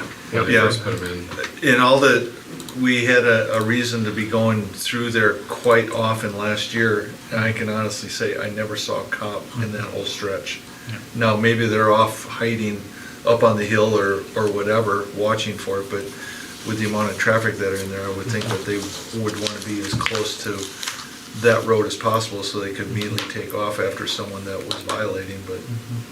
And the one by the college seems to be working for them in their crosswalk. Yeah, Like, I haven't heard of anybody having a problem. that one I do see often is people are slowing down or stopping, yielding for someone in the crosswalk already. They stand out, yeah. Yeah. I didn't realize that the lights were as affordable as they were. I was expecting, 6 to 8 per pole or per installation and not, 4, so. Yeah, the $3,500 gets you most, and we have most of the other signage and stuff, so this is what the college It's used, and this is what we reasonable, would recommend. TAPCon, to do it with what they wanna do to sell the whole thing is like 35 grand, so it's like 10 grand or 8 grand per, so this is a more reasonable solution that the college used, and Yeah. it seems to be working, so. Could we get more of the rubber middle marking signs? In fact, we just ordered some more. Okay. You have specific locations that you want them at? No, I just think that as we discussed, as you come into an intersection, if there's someone there and there's that middle marker and there's an oncoming car, your brain automatically starts to think okay, I'm gonna have to slow down just so that you don't, clip into that. Sure. And I know that those are movable and those are not a problem because in snow events or whatever, they're just pulled up. They But- get hit. but that's the whole thing, right? If you're driving a vehicle and you can't keep it within your lane and you hit the middle lane marker, Yeah. well, clearly that's not the city's fault or problem. That's what it was designed, or at least that's what it was there Interrupted it for. for. If you're putting a pedestrian protection in and it damages someone's car, well, from a city's, my opinion, from the standpoint of value to the city, someone's car is not valuable, but someone Right, walking. Where do you want to go with this? You want to have a recommendation or a motion to send this to council? It doesn't, it's just, if the committee is recommending we start with signs and the push button, that's in the budget, right? And I think we can take an incremental approach. Yeah. And see where it goes after those are invested in. And those can be reused and recycled throughout the community. It's like you can take them off the poles and reuse them, so that, unless Mark wants to take it to the council. So, No bump outs. unless you really do, Mark. Nope. Not the idea. Otherwise, you can No, ride the thank you, Mark, for snowplow. thank you for, Quiet zones. Mark, this one's you. And I can understand why he brought this. So this is actually what I've heard from multiple people in the community, and I see it online all the time. They just want to know, why does the train have to honk their horn? It is clear, Engineers forever. if you read their requirements, they must sound their horn. So they are obligated. They have to sound their horn. 2 long, 1 short, and 1 long. Passes or occupies the grade crossing. Okay, so they have to, right? I looked at it because I was curious, and I tend to get a little bit too deep into things sometimes, about how Oshkosh and Fond du Lac have quiet zones, and I believe, where was the other one? Is it Waupun has a quiet? Maybe not. Don't quote me on that one. There are other smaller communities around us that have quiet zones. And when you read their fact sheet, it seems to imply, and what Adam and I had talked about, is that basically the city would bear the cost of having to add in gated arms on all crossings, signal lights,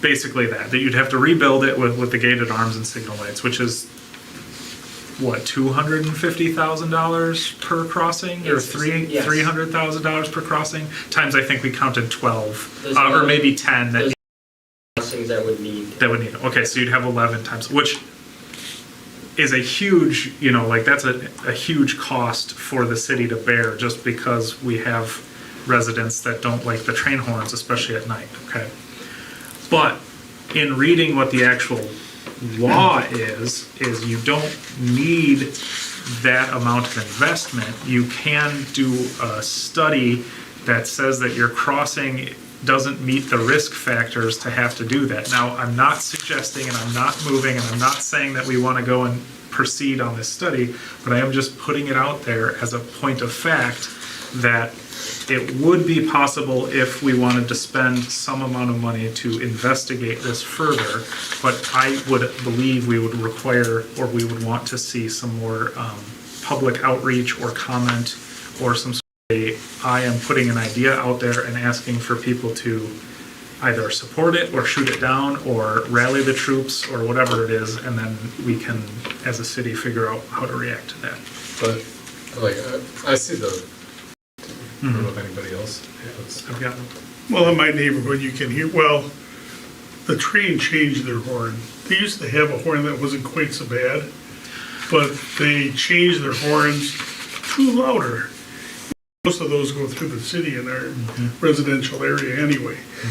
But the point is their horn is kind of obnoxious at 12 o'clock at night. Yeah. Or 2 o'clock in the morning. So, just to expand on I wouldn't that, want to, it just has to be two long, one short, and one long. So that's up to the engineer who's driving to choose what they do. But I do see that our nice DOT fact sheet here has a maximum volume level of 110 decibels.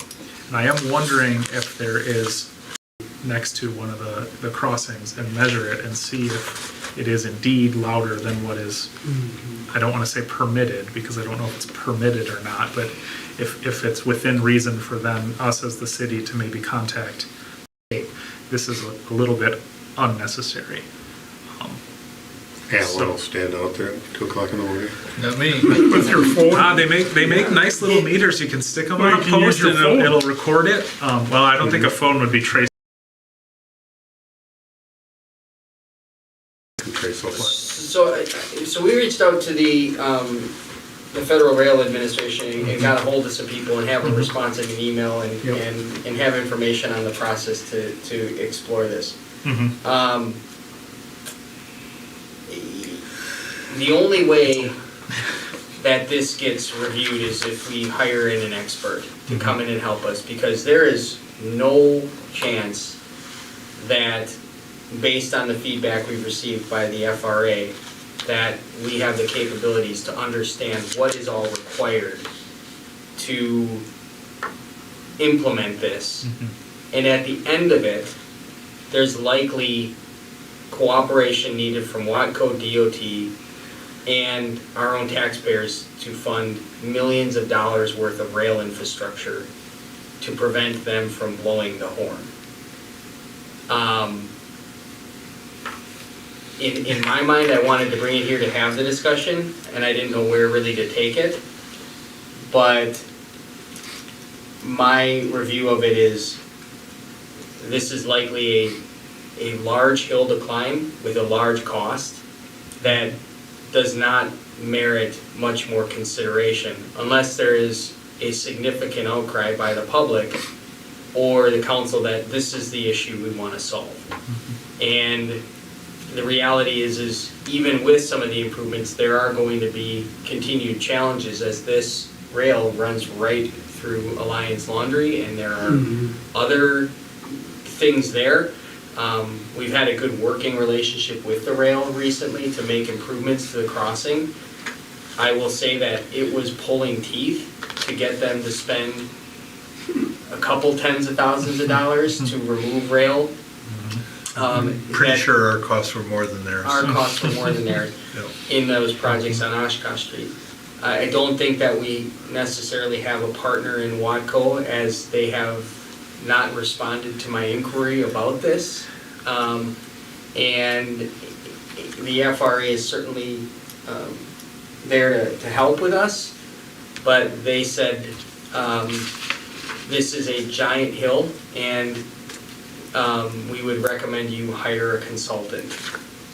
Is there no benefit to the rail line? Like if there's an actual gate that comes down, they can keep their speed up. Whereas if there's not, and they have to blow their horn, they have to slow down. So is there no way to try to work with them and say, actually, you're not gonna have to slow, With the number of crossings that are in our community, I don't think that there's a great benefit. And it's pretty much, you have then, out on, you have to do every single one. So there's 11 is what they're saying to me, and ultimately, what is the safest thing? What is that's really what's the best practice, right? It's probably a combination of everything we're talking about, right? It's probably the horn, probably the lights, probably gates, probably everything. But What if they recommended having 2 horns on the thing, one quieter one and a loud one? well, yeah, but So they could use the loud one out in the rural area and the quieter one in So it's residential just- area. if you want me to explore it more, I can certainly go down that path. It's just, I don't know if it's something anybody wants me to do. So that's why I'm just asking. You'd have to talk to the people that live next to the crossings. Those are the people that it affects. Because that whole line down there is like a tunnel. When they blow that horn, it just follows it right down. So if you had a house next You to can it. hear it all through town when they're coming Yeah. to another part of town. Yeah, How do you move into a house next to a railroad tracks and not know that there's gonna be train horns? people are like that. Well- And actually, there's more trains now than there used to be. So I was just gonna say, just on that note, from my neighborhood specifically, it's not that, like, I'm not on the rail, I'm on the rail, and you hear it loud and clear. Partially because of, it's usually at night, it's right around 11:30 when I'm starting to really get into a deep sleep, they come through and they honk their horn.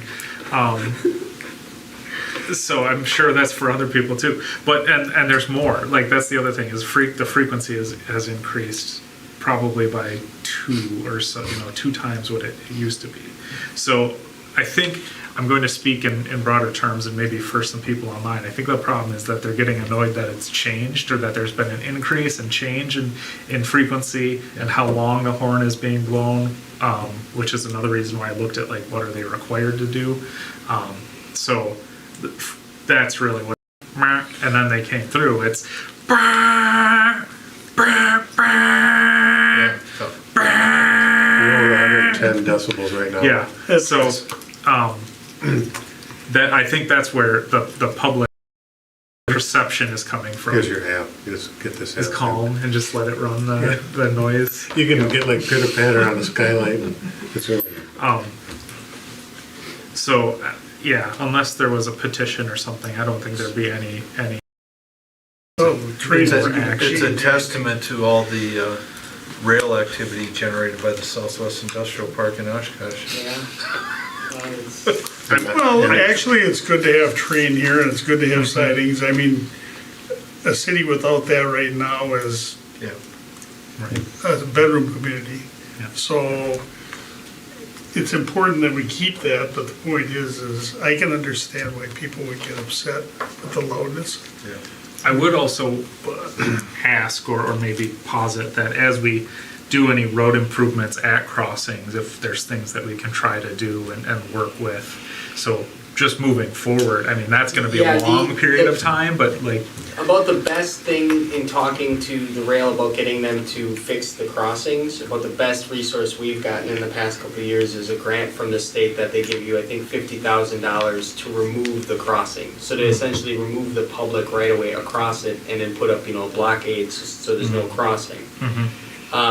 That wouldn't work, but for maybe a couple locations, so it's kind of like, two. Yeah. thanks, right? Like, so, That, along with all our bridges. yeah, so it's just, Bridges. They're not called bridges, they're overpasses. Over crossings. We do not have Culverts, bridges in the river. culverts and crossings.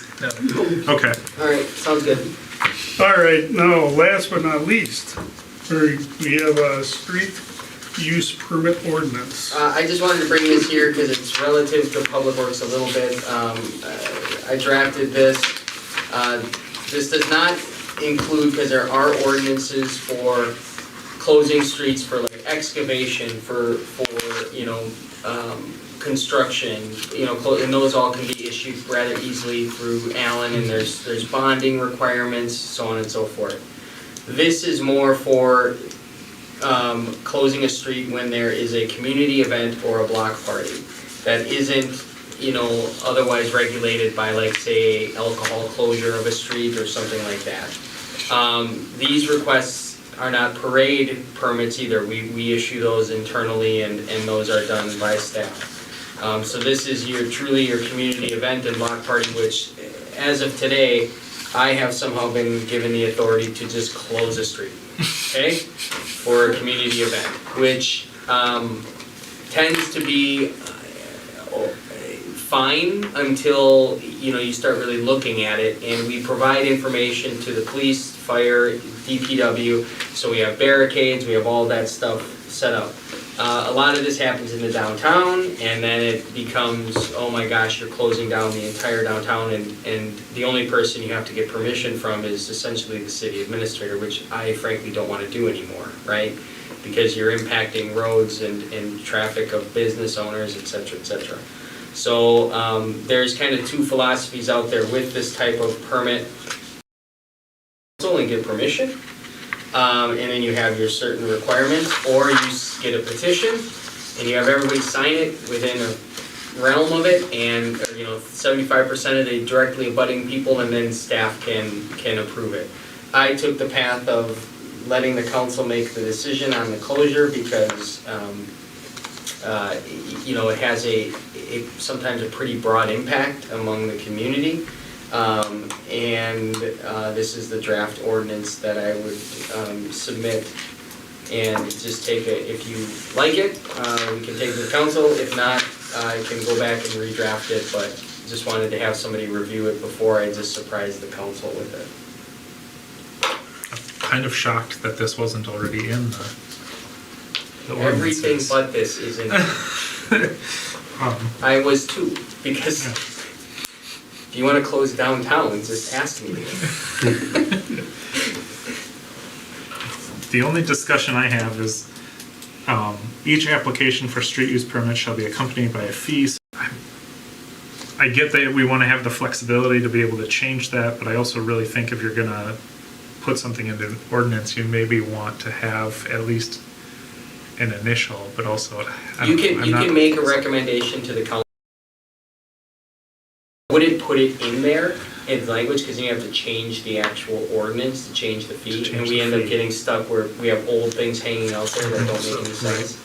Right, so And see, that's where the fee Right. structure comes into, the fee schedule comes into play. So annually, and, barricades go up 30%, 300%. Yeah, and then we can say, well, we need to. Does it make sense to put an actual time in it instead of saying from time to time you No. reassess? These aren't big revenues. This is more or less just To cover. just to make sure that the public is aware that there's a process, that there's certain liability things covered, and we don't have people kind of just, Do you need a minimum buy before the street closure can happen? I think it's in there, Didn't notice that, but it's gonna be like 30 days at least, 'cause you gotta get on a council meeting, so. I think that'd be included when- just in the Main Street has their concerts, they close off the street once in a while on Watson Street. Is that gonna affect them? No, because they are, if you look at the exemptions here, or applicability, they have the chapter in there that would be those ones. So we're not gonna make the same people come to the council with multiple requests. They're already there. So this is really framed after what the Main Street has to do to close down the street when they have an event with alcohol on the street. So it's basically the same thing. So anybody that wants to have an event without alcohol could then come. Okay, kind of knock-on question to that. If we recommend this to council for looking at to adopt, does it make sense to review those? They're all, We'll just let them be and. yeah, and they're in different sections. So some of them are in like public works. So Alan has the authority to for a road closure, Okay. you know, so. I'm just looking at, trying to simplify where we can, when we can. There's no way to simplify it. It's- That's fair, yep. All right, do you wanna make a motion to present this to the, So moved, present to council, street use permit ordinance. Second. Draft. all in favor, say aye? Aye. Anybody opposed? Okay, so that's coming to council. Yeah, we'll take it. Okay, projects and staff reports. If you haven't Briefly. talked about it before, let's have her. Yeah, I've what nothing. more do we have to go? I have nothing other than bidding out more trees, and hopefully that'll be before the council next week. I do have just a small question for you. The tree applications I heard were, you had all of the budget for plant, that's first come, first served, so that will then go into next year. Yep, Okay. yep. Oh, We have them Just all like- listed. What we do is procedurally, we get a request, we put in an icon into the GIS system, this to be planted, instead of future planting, we put to be planted, and then in the comments, we put down who made the request, on what date, and then their contact information, so then we spit out a spreadsheet. So I think through September 9th, we had like 32 or 33 requests. We were able to honor 22 of those requests. Okay. And what we found is that a couple of them, we weren't able to put them in the terrace because of utility conflicts. And then one person actually backed out because it filled out. That happens. They didn't want a tree. But I'm glad to hear that that's Yep, yep. being utilized, because that's, I think, you know, as we move forward with the forestry, it's good to get that feedback, so. I was gonna bring up something. Okay, But you guys wrote it in the email. I just wanted to show, I'm not good with street name, or like directions, so it's easier for me. So, anyway, the question that I have here, so this section, 500 block of Woodside, this is now 2-hour only parking during the day, but it allows overnight parking at night, and it never used to. This section here, once it switches to the 600, once it switches to the 600 block here, it actually increases about like 1 car width, right? Where this section is narrow. And the section here on Thorn is, I don't know. sorry. Yeah. So, I don't know the actual dimensions, but let me just say, like, this is like 4 cars wide, right? Like, there are 2 cars parked on either side, you're also Yep. driving, whatever that is. This is not. This whole Thorn doesn't allow parking overnight. This section that's narrower now allows parking that's overnight. Like, it doesn't logically make sense to me. So it seems like if we're trying to allow more parking, like, we should be picking, like, I don't want, like, my mom lives here, she's gonna, like, kill me after this meeting, I'm just saying, like logically, they should be parking on Thorn overnight, Right. more than parking on this narrow street overnight. So the parking on, I think there's no parking on one side of the street on Yep. Thorn, and there's no parking on the east side of Woodside. There's no parking, right, on this side? So, this side here Yep. is no parking Yep. until it expands. Yep. And then Yep, there's yep. parking. So this is overnight Yep. here all the time. Thorn has parking on the north side. This side, yeah. You can see. But there's no overnight parking at all. There is overnight parking during the summer.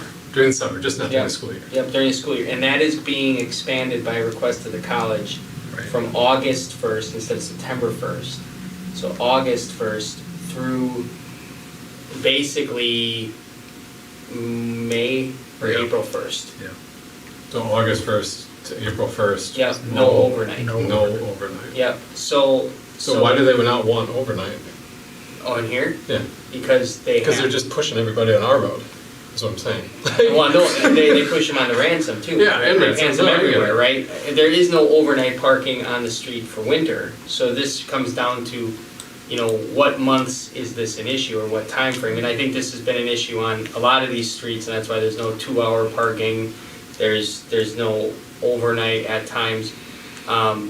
They're having issues with, I guess, loading and unloading is what they're having issues with. And people just sitting there during move-in time ahead of, you know, just in waves ahead of September 1st. So they want to change that, which is more restrictive, which was kind of shocking. And they want to get more kids in their parking lots. This is no parking for overnight from the winter perspective. We could add no overnight parking altogether there, or we could mimic the same, you know, August 1st to, you know, what, April 1st as the college, and let overnight parking here for more than your residents when the college is not around, right? Yeah, I would say So- that, Okay, we can do that. We'll just add that area. yeah. Okay. So I you do- I live do somewhere th- on Ransom, I live right? right- So are you having the same issues? Because like here, I the see. people, like, well, so their issues are they keep parking in front of their dumpsters too, and then like their trash isn't being picked up. Oh, yeah, that's a problem. Yeah. Yeah, no, we're not having that much of a problem. They just. So you want us to change that to the same as what we're gonna do in the, So in the we'll do that, university? that will take some time, but it'll be the same as this area, yeah. Does that have to be a recommendation of council? No, we Okay. can do that. Are they gonna give stickers to the residents? Like they do No, up there's no in need for that. Speed Queen No. area? Or I think Alliance? the college does that for their lots. It would be, I mean, that, Well, I'm talking about overnight parking on the street though.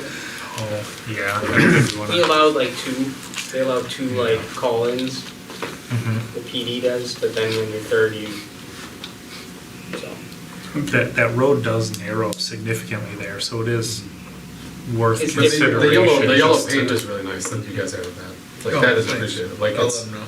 like significantly better because I mean they were always like right up to the curb, like really dumb. Like I don't know. No, They're going to college. Oh, yeah. Careful, they're all watching. I know. Well, they can only get me once. Well, anyway, anything else on the reports? Okay. Suggestions for the agenda items for next meeting? Anybody? More education of recycling. It's right on the lid. What? Look at It's the not- lid, that tells you everything you can recycle. You know, look at the DNR's new website and recycling batteries and how you I understand it. I did that. I shouldn't have done that. Just been sitting on this Okay. stuff, sorry. All Sorry, right. it's not an Move to adjourn. Announcement of the next meeting date. We'll see, TBD. Adam doesn't know when he's gonna do that to us yet. yeah. Oh, is there confusion here? No, we're good. Okay. We'll